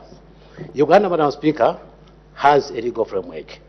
The 1995 Constitution and the Parliamentary Pension Act, as amended, alongside the administration of the Judiciary Act 2020, which governs and conduct the conduct of state funerals for eminent office holders. These include the President, Vice President, Speaker, and Deputy Speaker of Parliament, Chief Justice, and the Deputy Chief Justice, as well as current and former holders of these positions. The Public Service Ministry has provided 5 funeral categories under the policy, with each office bearer aligned to a corresponding package. The provisions aim to bind the government to incur all expenses related to the funerals or burials of eligible persons, excluding the international transfer of remains unless the deceased died while on official duty. Such expenditure includes burial costs such as the grave construction or cremation, as well as casket costs and service-related expenses, including the printing of the order of service. Zambian context, Madam Speaker. The legal framework and policy guiding the holding of state funerals in Zambia for the sitting and former heads of the executive is 1. The former President Act number 40 of 1993. 2. Legal precedent. The People versus Secretary to the Cabinet Expert Kaweche Kaunda. Third, Cabinet Office circulars as well as the draft operational guidelines on state and official functions. It must, however, be noted that administrative precedent has also been used to guide the management of state and official funerals, especially for the other arms of government, the legislature and the judiciary. Madam Speaker, despite the fact that we have got this precedent and protocols, however, the operational challenges and gaps within the current policy framework have been identified. The current policy framework relies on precedents and administrative discretion. This presents a number of operational challenges and gaps because there is currently no single statute that is very definitive and addressing matters relating to the handling of funerals for current and former heads of the three arms of government. In addition, Madam Speaker, the current legal framework is insufficient to address some challenges that may arise in the course of hosting such state funerals. This insufficiency in the law was demonstrated during the funeral of President Kenneth Kaunda and the impasse surrounding the funeral of former President Edgar Chagwa Lungu, 6th Republican President.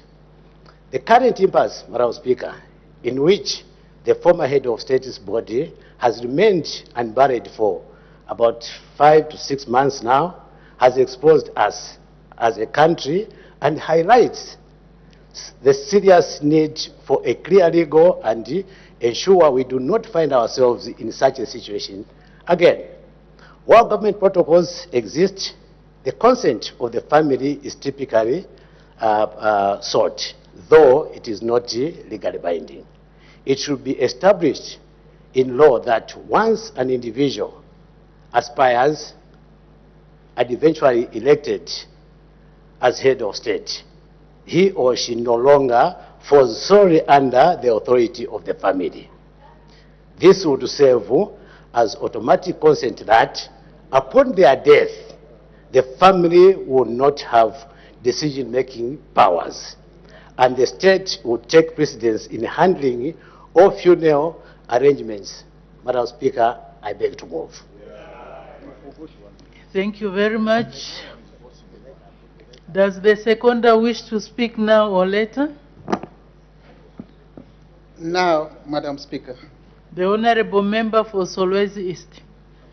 Thank you very much, Madam Speaker. And it is important that we move this motion, and I second it, because, Madam Speaker, we are where we are today, and lessons have taught us things that we need to observe. Madam Speaker, I would like to thank you for according me the opportunity to second this important private member's motion. Allow me at the outset to thank Honorable Monty Chinkuli, Member of Parliament for Kanyama constituency, for ably articulating this motion.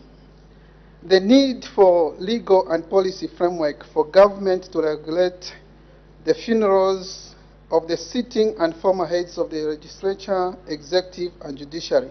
Why is it important, Madam Speaker? 1, legal clarity and certainty. Currently, there is no binding statute in Zambia explicitly governing state funerals for the former heads of state or heads of the legislature, judiciary, and so on. As noted by many, what exists is simply a gentleman's offer. A specific law would formalize protocol, reducing ambiguity about who has the final say, the family or the state, and prevent future disputes. Number 2, Madam Speaker, public interest and national cohesion. State funerals are not just symbolic, they are a matter of public interest. In a recent South African court ruling, Zambia argued and won that the former president's personal wishes may be overridden if national public interest requires a state funeral. Such occasions can serve as moments of national unity, allowing citizens to collectively grieve, reflect, and celebrate the legacy of a national leader. The Law Association of Zambia has emphasized that citizens have the legitimate interest in mourning and honoring a former head of state. 3, avoidance of judicial and diplomatic disputes. The dispute around the burial of a former president of the Republic of Zambia, Mr.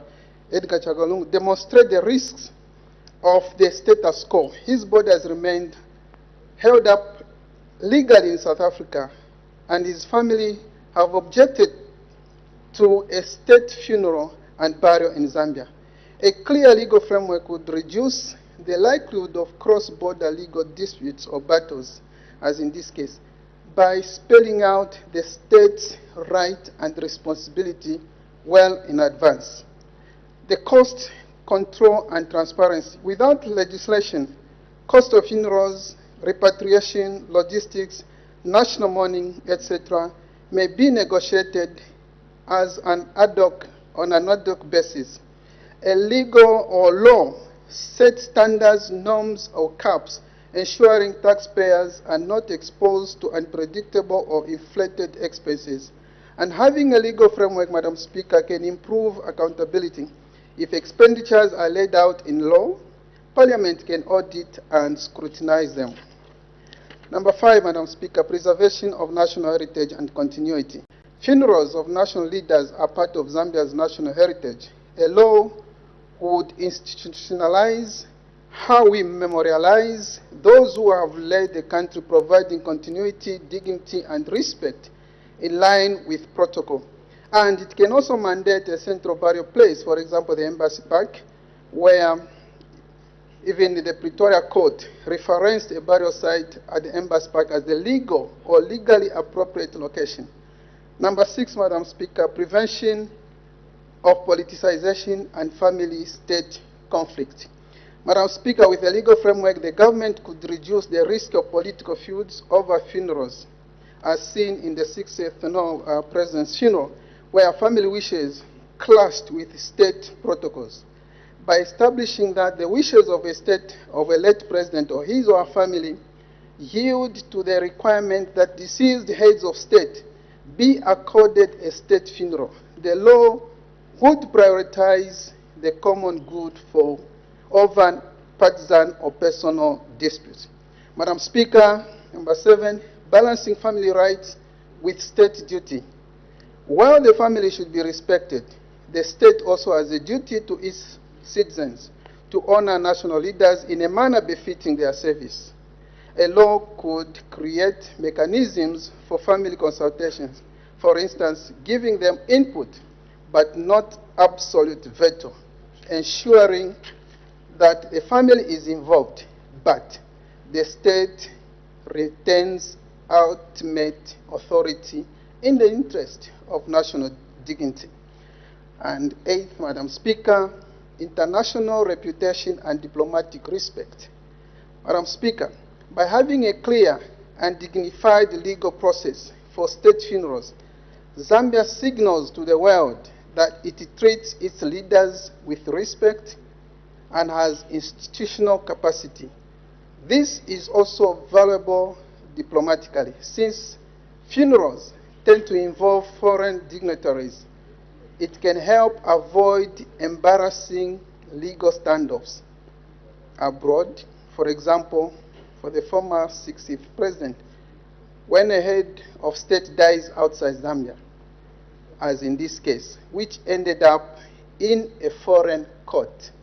Madam Speaker, it is just important that as Zambia, we set standards, we set our own laws in order to avoid the situation where we have found ourselves in. Madam Speaker, with these few remarks, I beg to second the motion. Thank you very much. Any Further debate. The Honorable Member for Nyimba. Thank you, Madam Speaker. Madam Speaker, we as parliamentarians, many times, we come up with statutes, laws, Madam Speaker, for other members or other executive members, but we don't do this for ourselves. I think it's time also we should be looking at issues like this pertaining ourselves, and our appeal to Honorable Kanyama to see to it that he comes up to do with parliamentarians. Madam Speaker, today, as a country, we are going through a lot. Madam Speaker, I'm privileged to sit at Pan-African Parliament, and the questions have been coming on our group, what is happening in our country?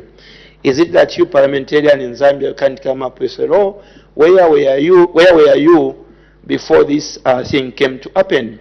And the question has been that, why do we wait for something to happen when we can prevent something to happen? Today, Madam Speaker, we have issues to do with the burial of the late president. This is not the first president we are burying, Madam Speaker.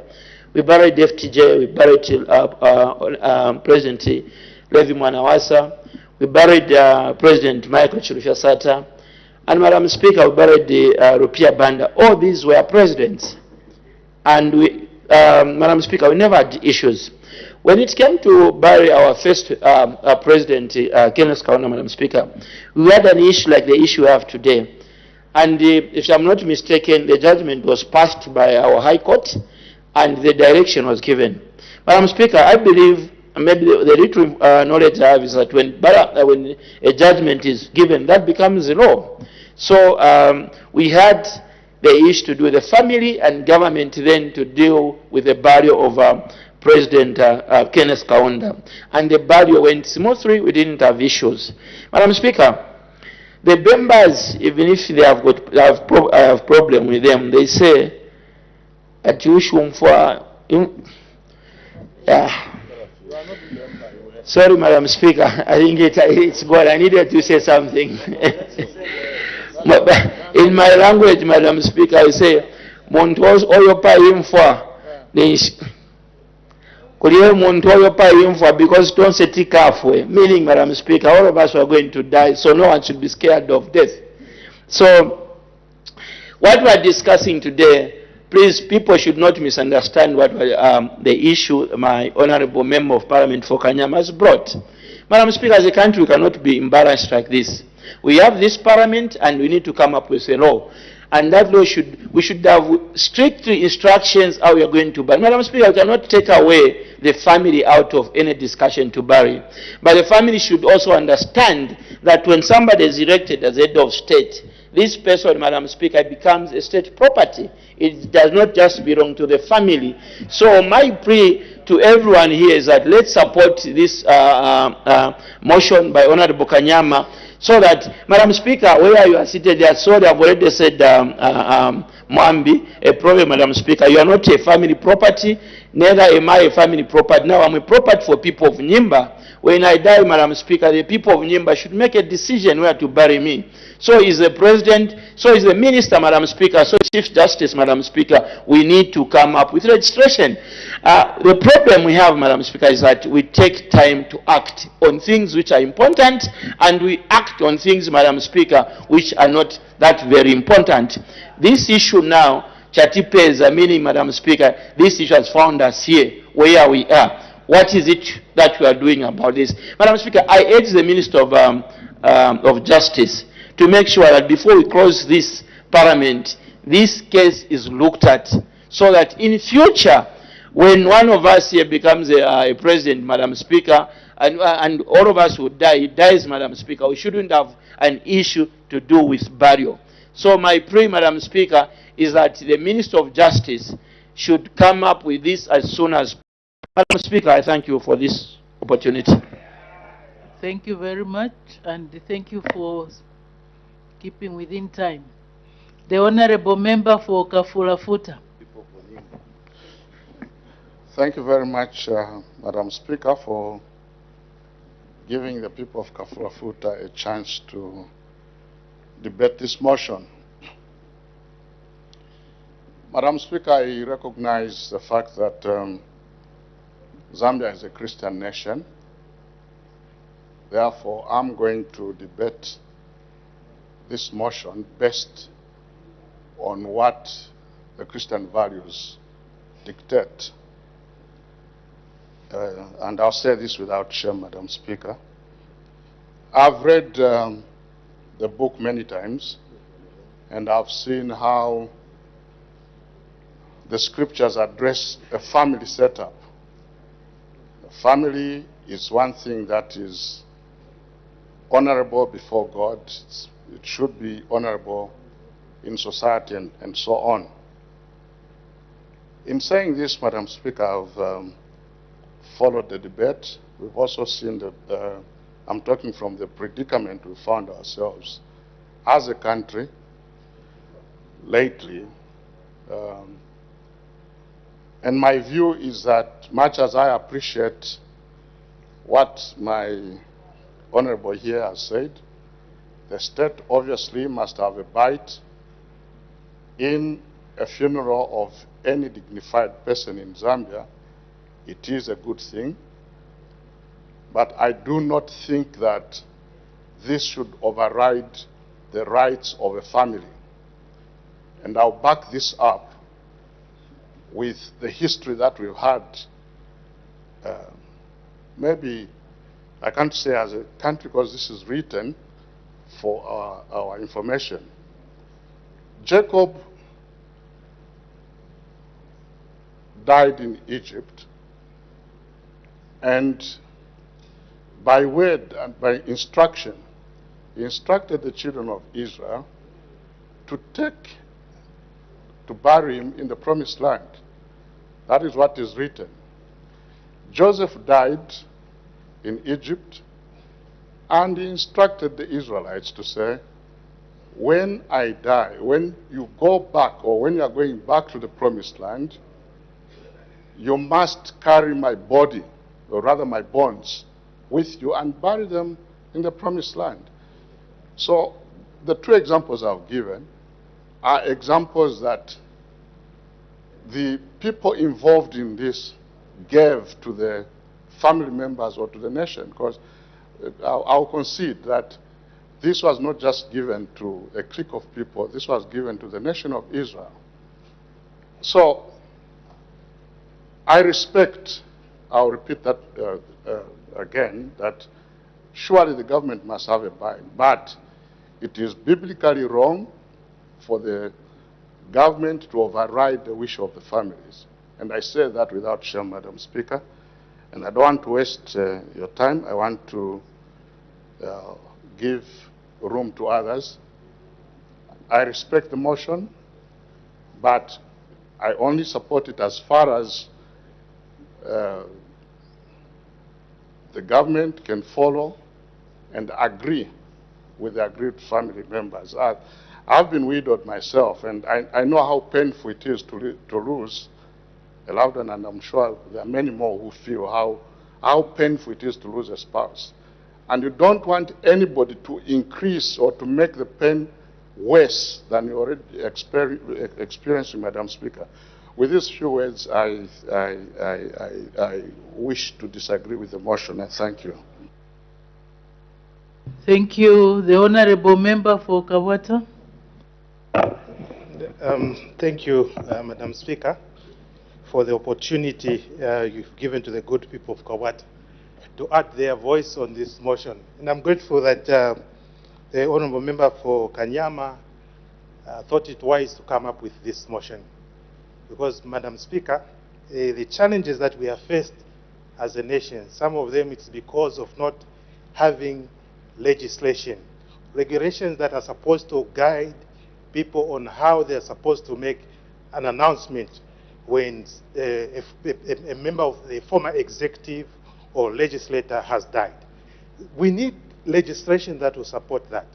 I'll back it up with history, Madam Speaker, that even in the ancient Jewish culture, the ancient Jewish culture also teaches us or shows us how the heads of either the kingship the rulers, how they were honored in terms of ceremonial burial rites, how they were given the rites followed by tradition.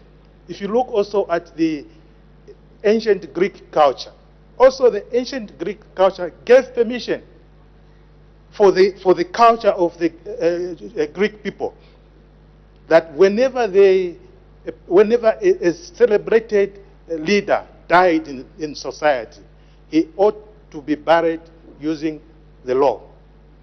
And that's the reason why I support this motion, because we need to find means and ways of how we can come up with regulations that will be able to stop people from going to courts of law, regulations that will be able to help people from doing what is right than what we saw in the past, Madam Speaker. And that is the reason why the good people of Kawata are saying that even in the Roman culture, you find that those who were in the political elite grouping, whenever they died, there was a ceremony that was followed. There was a procession. People were eulogized. People were actually made to understand that culture is very important. Today, Madam Speaker, we have been imbalanced in our country, in our society, because we have failed to follow even the little culture that we have. If you look at our culture, our traditional setup, Madam Speaker, look at when a chief dies, there are some certain obligations, there are some certain rights that the system within the chiefdom will have to follow. Family is always separated from the event. And that is the reason why regulations need to be put up in place. Today, if a chief died in our country, if a paramount chief died, you don't just announce anyhow. You don't just wake up and say the paramount chief has died. There's a process that follows. Even when it comes to the former head of state, I believe that there should be a system, put up regulations that allow, if it is the system, if it is the secretary to the cabinet or the former head of, or the sitting president, to announce the death of the former heads of state. This is what we need to have. We need to have regulations that will protect not only the state property, a person who dies as a former head of state. We need to have regulations that will also protect also the family, so that we avoid some of these court cases that we've witnessed in the past. And that is the reason why tradition and culture should always be respected. Even what I heard from my brother was talking about Christian values. I don't believe. We see this also written in the same book that is talking about, that we need to honor those that have been respected, those who have been, because this position that people get, they are honored, they are position of honor. These are position of respect. And that is the reason the same book he was quoting talks about respecting those who are in authority. So if you are talking about respecting somebody who is in authority, you need to honor him when he departs this world. And that is the reason why we need to have regulations. Once we have these regulations, Madam Speaker, they'll be able to guide the nation. They'll be able to guide us so that we can know exactly on how we can proceed when a former head of state dies. We can know how to proceed when the former Speaker of the National Assembly dies. Regulations are the ones that are going to guide us, Madam Speaker. It's a system that we are talking about. Without a system, it will be practically impossible just be kicking from one other to the other end. We need a system that will help us. And Madam Speaker, with these few words, let me also state that when you don't have regulations, Madam Speaker, especially pertaining to the death of the former heads of state, we will end up having confusion. That is why I'm calling upon the executive to think twice and see how best we can support such a motion that will be able to provide us with guidance as we move forward. Because the 60th Republican President is not the first and the last to die. There are others who will still die. And so we need to have regulations that will guide us when we move to the next stage. Madam Speaker, with these few words, the good people of Kawata say we support this motion. I thank you. Thank you very much. The Honorable Member for Luena. Thank you very much, Madam Speaker. The people of Luena would like to indicate from the outset that we appreciate the mover of the motion, Honorable Member for Kanyama, and the seconder of the motion, the Honorable Member for Solozi East. Madam Speaker, the people of Luena are mindful of the fact that man was not made for the law, but the law was made for man. And that means that the law should be there to save man. And we also are in agreement that having a piece of legislation that regulates and guides the conduct of funerals for senior public servants will provide predictability in the way we dignify our leaders when sending them off. Madam Speaker, I know that when we are talking about matters of death, these are matters that in Zambia we traditionally shy away from.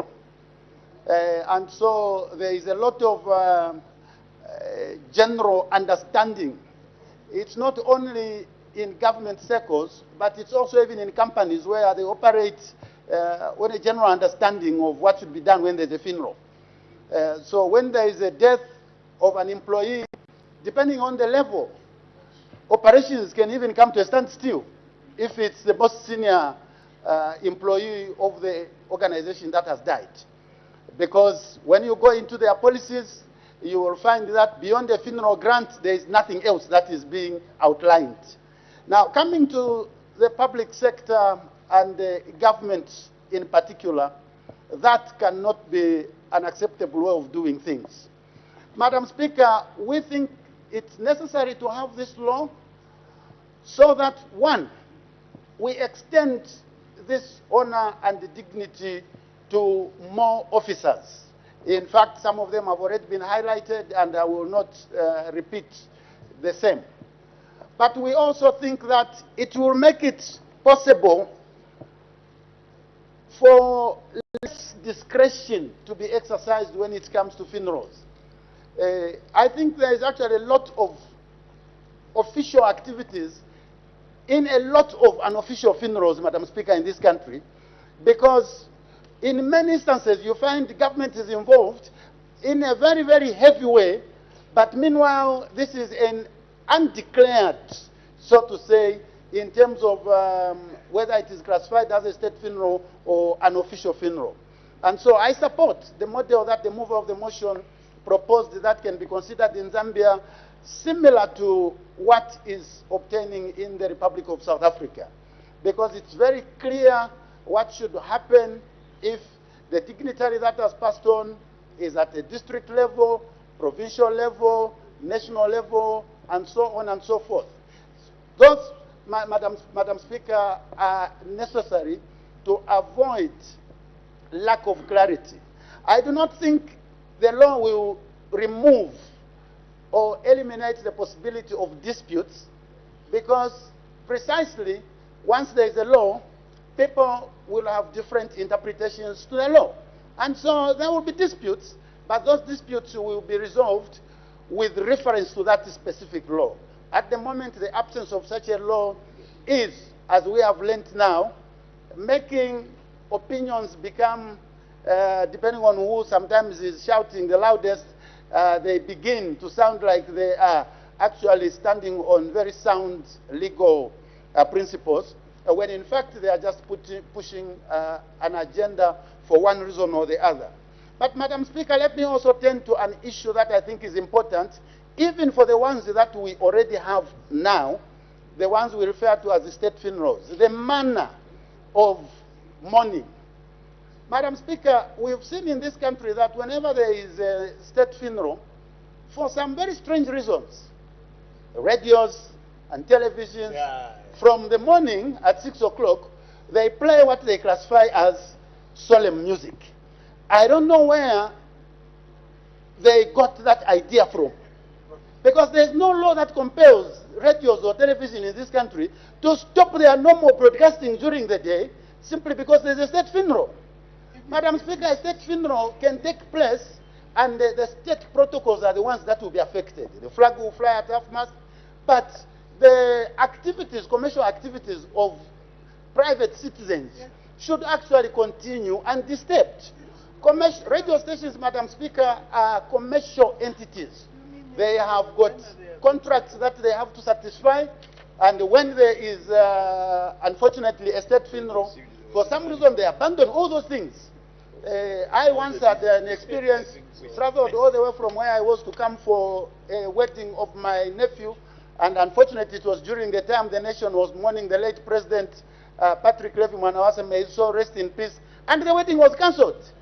Madam Speaker, I didn't understand why, but I understood that everybody was cancelling every activity simply because there was a period of official mourning that was going on. So I think there is need to use this opportunity to clarify to the citizens that when there is a state funeral, it doesn't mean that private activities also are banned. The state will carry out its official mourning activities as it should, as it would be prescribed if a law is passed, or even now, as it is prescribed whenever a circular is issued, but the lives of citizens continue undisturbed. Madam Speaker, with these few words, we would like to conclude by saying, for that reason, we support the need to have a legislative framework that will guide and help the nation in handling such painful occasions as and when they occur, because indeed they will be happening, as my colleague earlier said, that it's a must that from time to time we will experience that pain. Thank you very much, Madam Speaker. Thank you very much. The Honorable Member for Chiengi. Thank you so much, Madam Speaker, for allowing the people of Chiengi to contribute on this important motion, which is on the floor of the House. Madam Speaker, I must state that I was expecting in this motion, like my other colleague has mentioned or indicated, even as we are VIPs, we were supposed to be included as members of Parliament in that motion. Because whenever a former member of Parliament dies, it's like a person was nobody, but that person had contributed to the nation.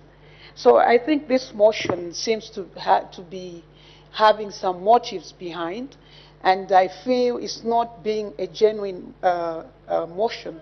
Because if it was, it would have included the members of Parliament, Madam Speaker. We are equally the assets of the government. Maybe just a reminder, Honorable Member for Chiengi, members of Parliament don't debate themselves, so I don't know how it would have been included in the motion. Just an observation as you debate. You may proceed. Thank you, Madam Speaker. Thank you, Madam Speaker. Madam Speaker, I listened to the move of the motion and the second of the motion, and I've come to realize that it's about the former head of state who passed away, in the one who is still in South Africa. But indeed, we have some kind of legal framework and how we can be giving the last respect to our former heads of state. Madam Speaker, we have other issue at hand of the State House. These are the things I'm talking about. We should also have a legal framework when somebody aspires to become the head of state should know that they are supposed to be occupying State House. If I become a president in 2026, I'll be flying from Chiengi, coming to Lusaka every day, because there's no legal obligation or legal framework that would tell me that I should occupy the State House. These are the two things that we should look at, Madam Speaker. Now, talking about this motion on the floor of the House, Madam Speaker, I appreciate what the idea that the move of the motion was trying to bring to the House and the nation. Madam Speaker, suppose or supposing that the members of that deceased former or the current head of state, they feel like we have a family burial site where we should be putting our people, and the government insists, and the family decides not to participate in that funeral process. According to the way I heard the mover of the motion's intentions in this motion, Madam Speaker, is that former head of state or that dignitary going to be given dignified funeral without the family, or is that body going to be disposed of like unclaimed body? When we're moving these motions, we should also take we should also look into the cultural part of it. We are Zambians, Madam Speaker, and it will not be fair that this law will be enacted knowing that it's meant for just that period. We are human beings. Imagine some of us here, you become a minister or a judge or whatever. Then imagine you are gone. Your own wife, maybe there's a misunderstanding with the family and says, okay, that's the case. You want the state to go ahead. I'm not coming. What will happen? The state will go ahead, dispose of that person like an unclaimed body. Those are the things that we should look at. Whenever we want to make a law or we want to do anything, we should look at all these things. I know very well this is to help to bring the body of the former head of state. But what about the feelings of the family? I agree with the other member of parliament who has been there to lose a spouse. It's not an easy thing. And where you are told, no, the state will take total control, and the spouse is saying, I am not going to allow this, and you insist, even in the families. If the wife says or the husband says, I am the one to be in charge, we should listen. Now, I want this, the move of the motion to prove to this House and the nation that if the family of that dignitary says no, what next? Is the government going to go ahead and bury that person who they want to give a dignified funeral, which will, of course, will become undignified as long as the family is not there? Would it serve any purpose? It won't serve any purpose, Madam Speaker. So it's very important that we should not just craft something because there's something that is taking place. I must say, Madam Speaker, I appreciate that we all want to see that the former head of state who passed away, who is in South Africa, is brought back home. It's everyone's prayer. But when we hear where the families, even if the families will not be there and they'll go ahead, mind you, I'm a believer, and the Honorable from Kawat and others are. We understand the connotations of these things spiritually. There's no way you can do away with the family. So when it becomes a law, I want to insist, Madam Speaker, what happens if the family says we're not coming? Thank you so much. Just by way of guidance, Honorable Member for Yes, Madam Speaker. The laws are enacted with a view to apply to the future, not to apply to current situations. So this is talking about the future. So as you are debating, I'm just guiding so that you can address that from that angle. You may proceed. Thank you so much, Madam Speaker. Madam Speaker, I just want to bring it to the House and the nation. In the future, if any dignitary dies outside the country or within Zambia, and there are those dignitaries and most of them, they are royalty, Madam Speaker, and the family says, we are burying back where we bury chiefs, and we have to cover this person in reed mat or what and what. Is the government going to insist? We are looking at coming up with a law, Madam Speaker, in the future. What happens? We don't debate ourselves. Right now I'm seated next to the future chief, and if that person dies, is the government going to insist that this was our property, he was a minister, he was what?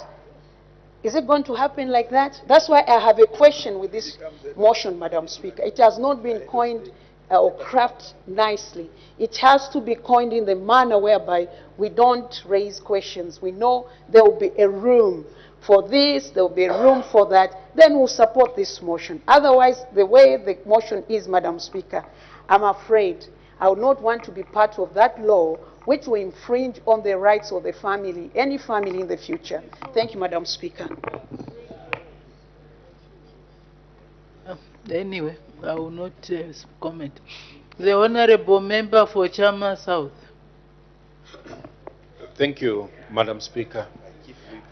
Madam Speaker, this motion, it's a pity that most debaters have only looked at the former head of state, but this motion is saying 3 arms of government, meaning the judiciary, who is the Chief Justice, and the Speaker.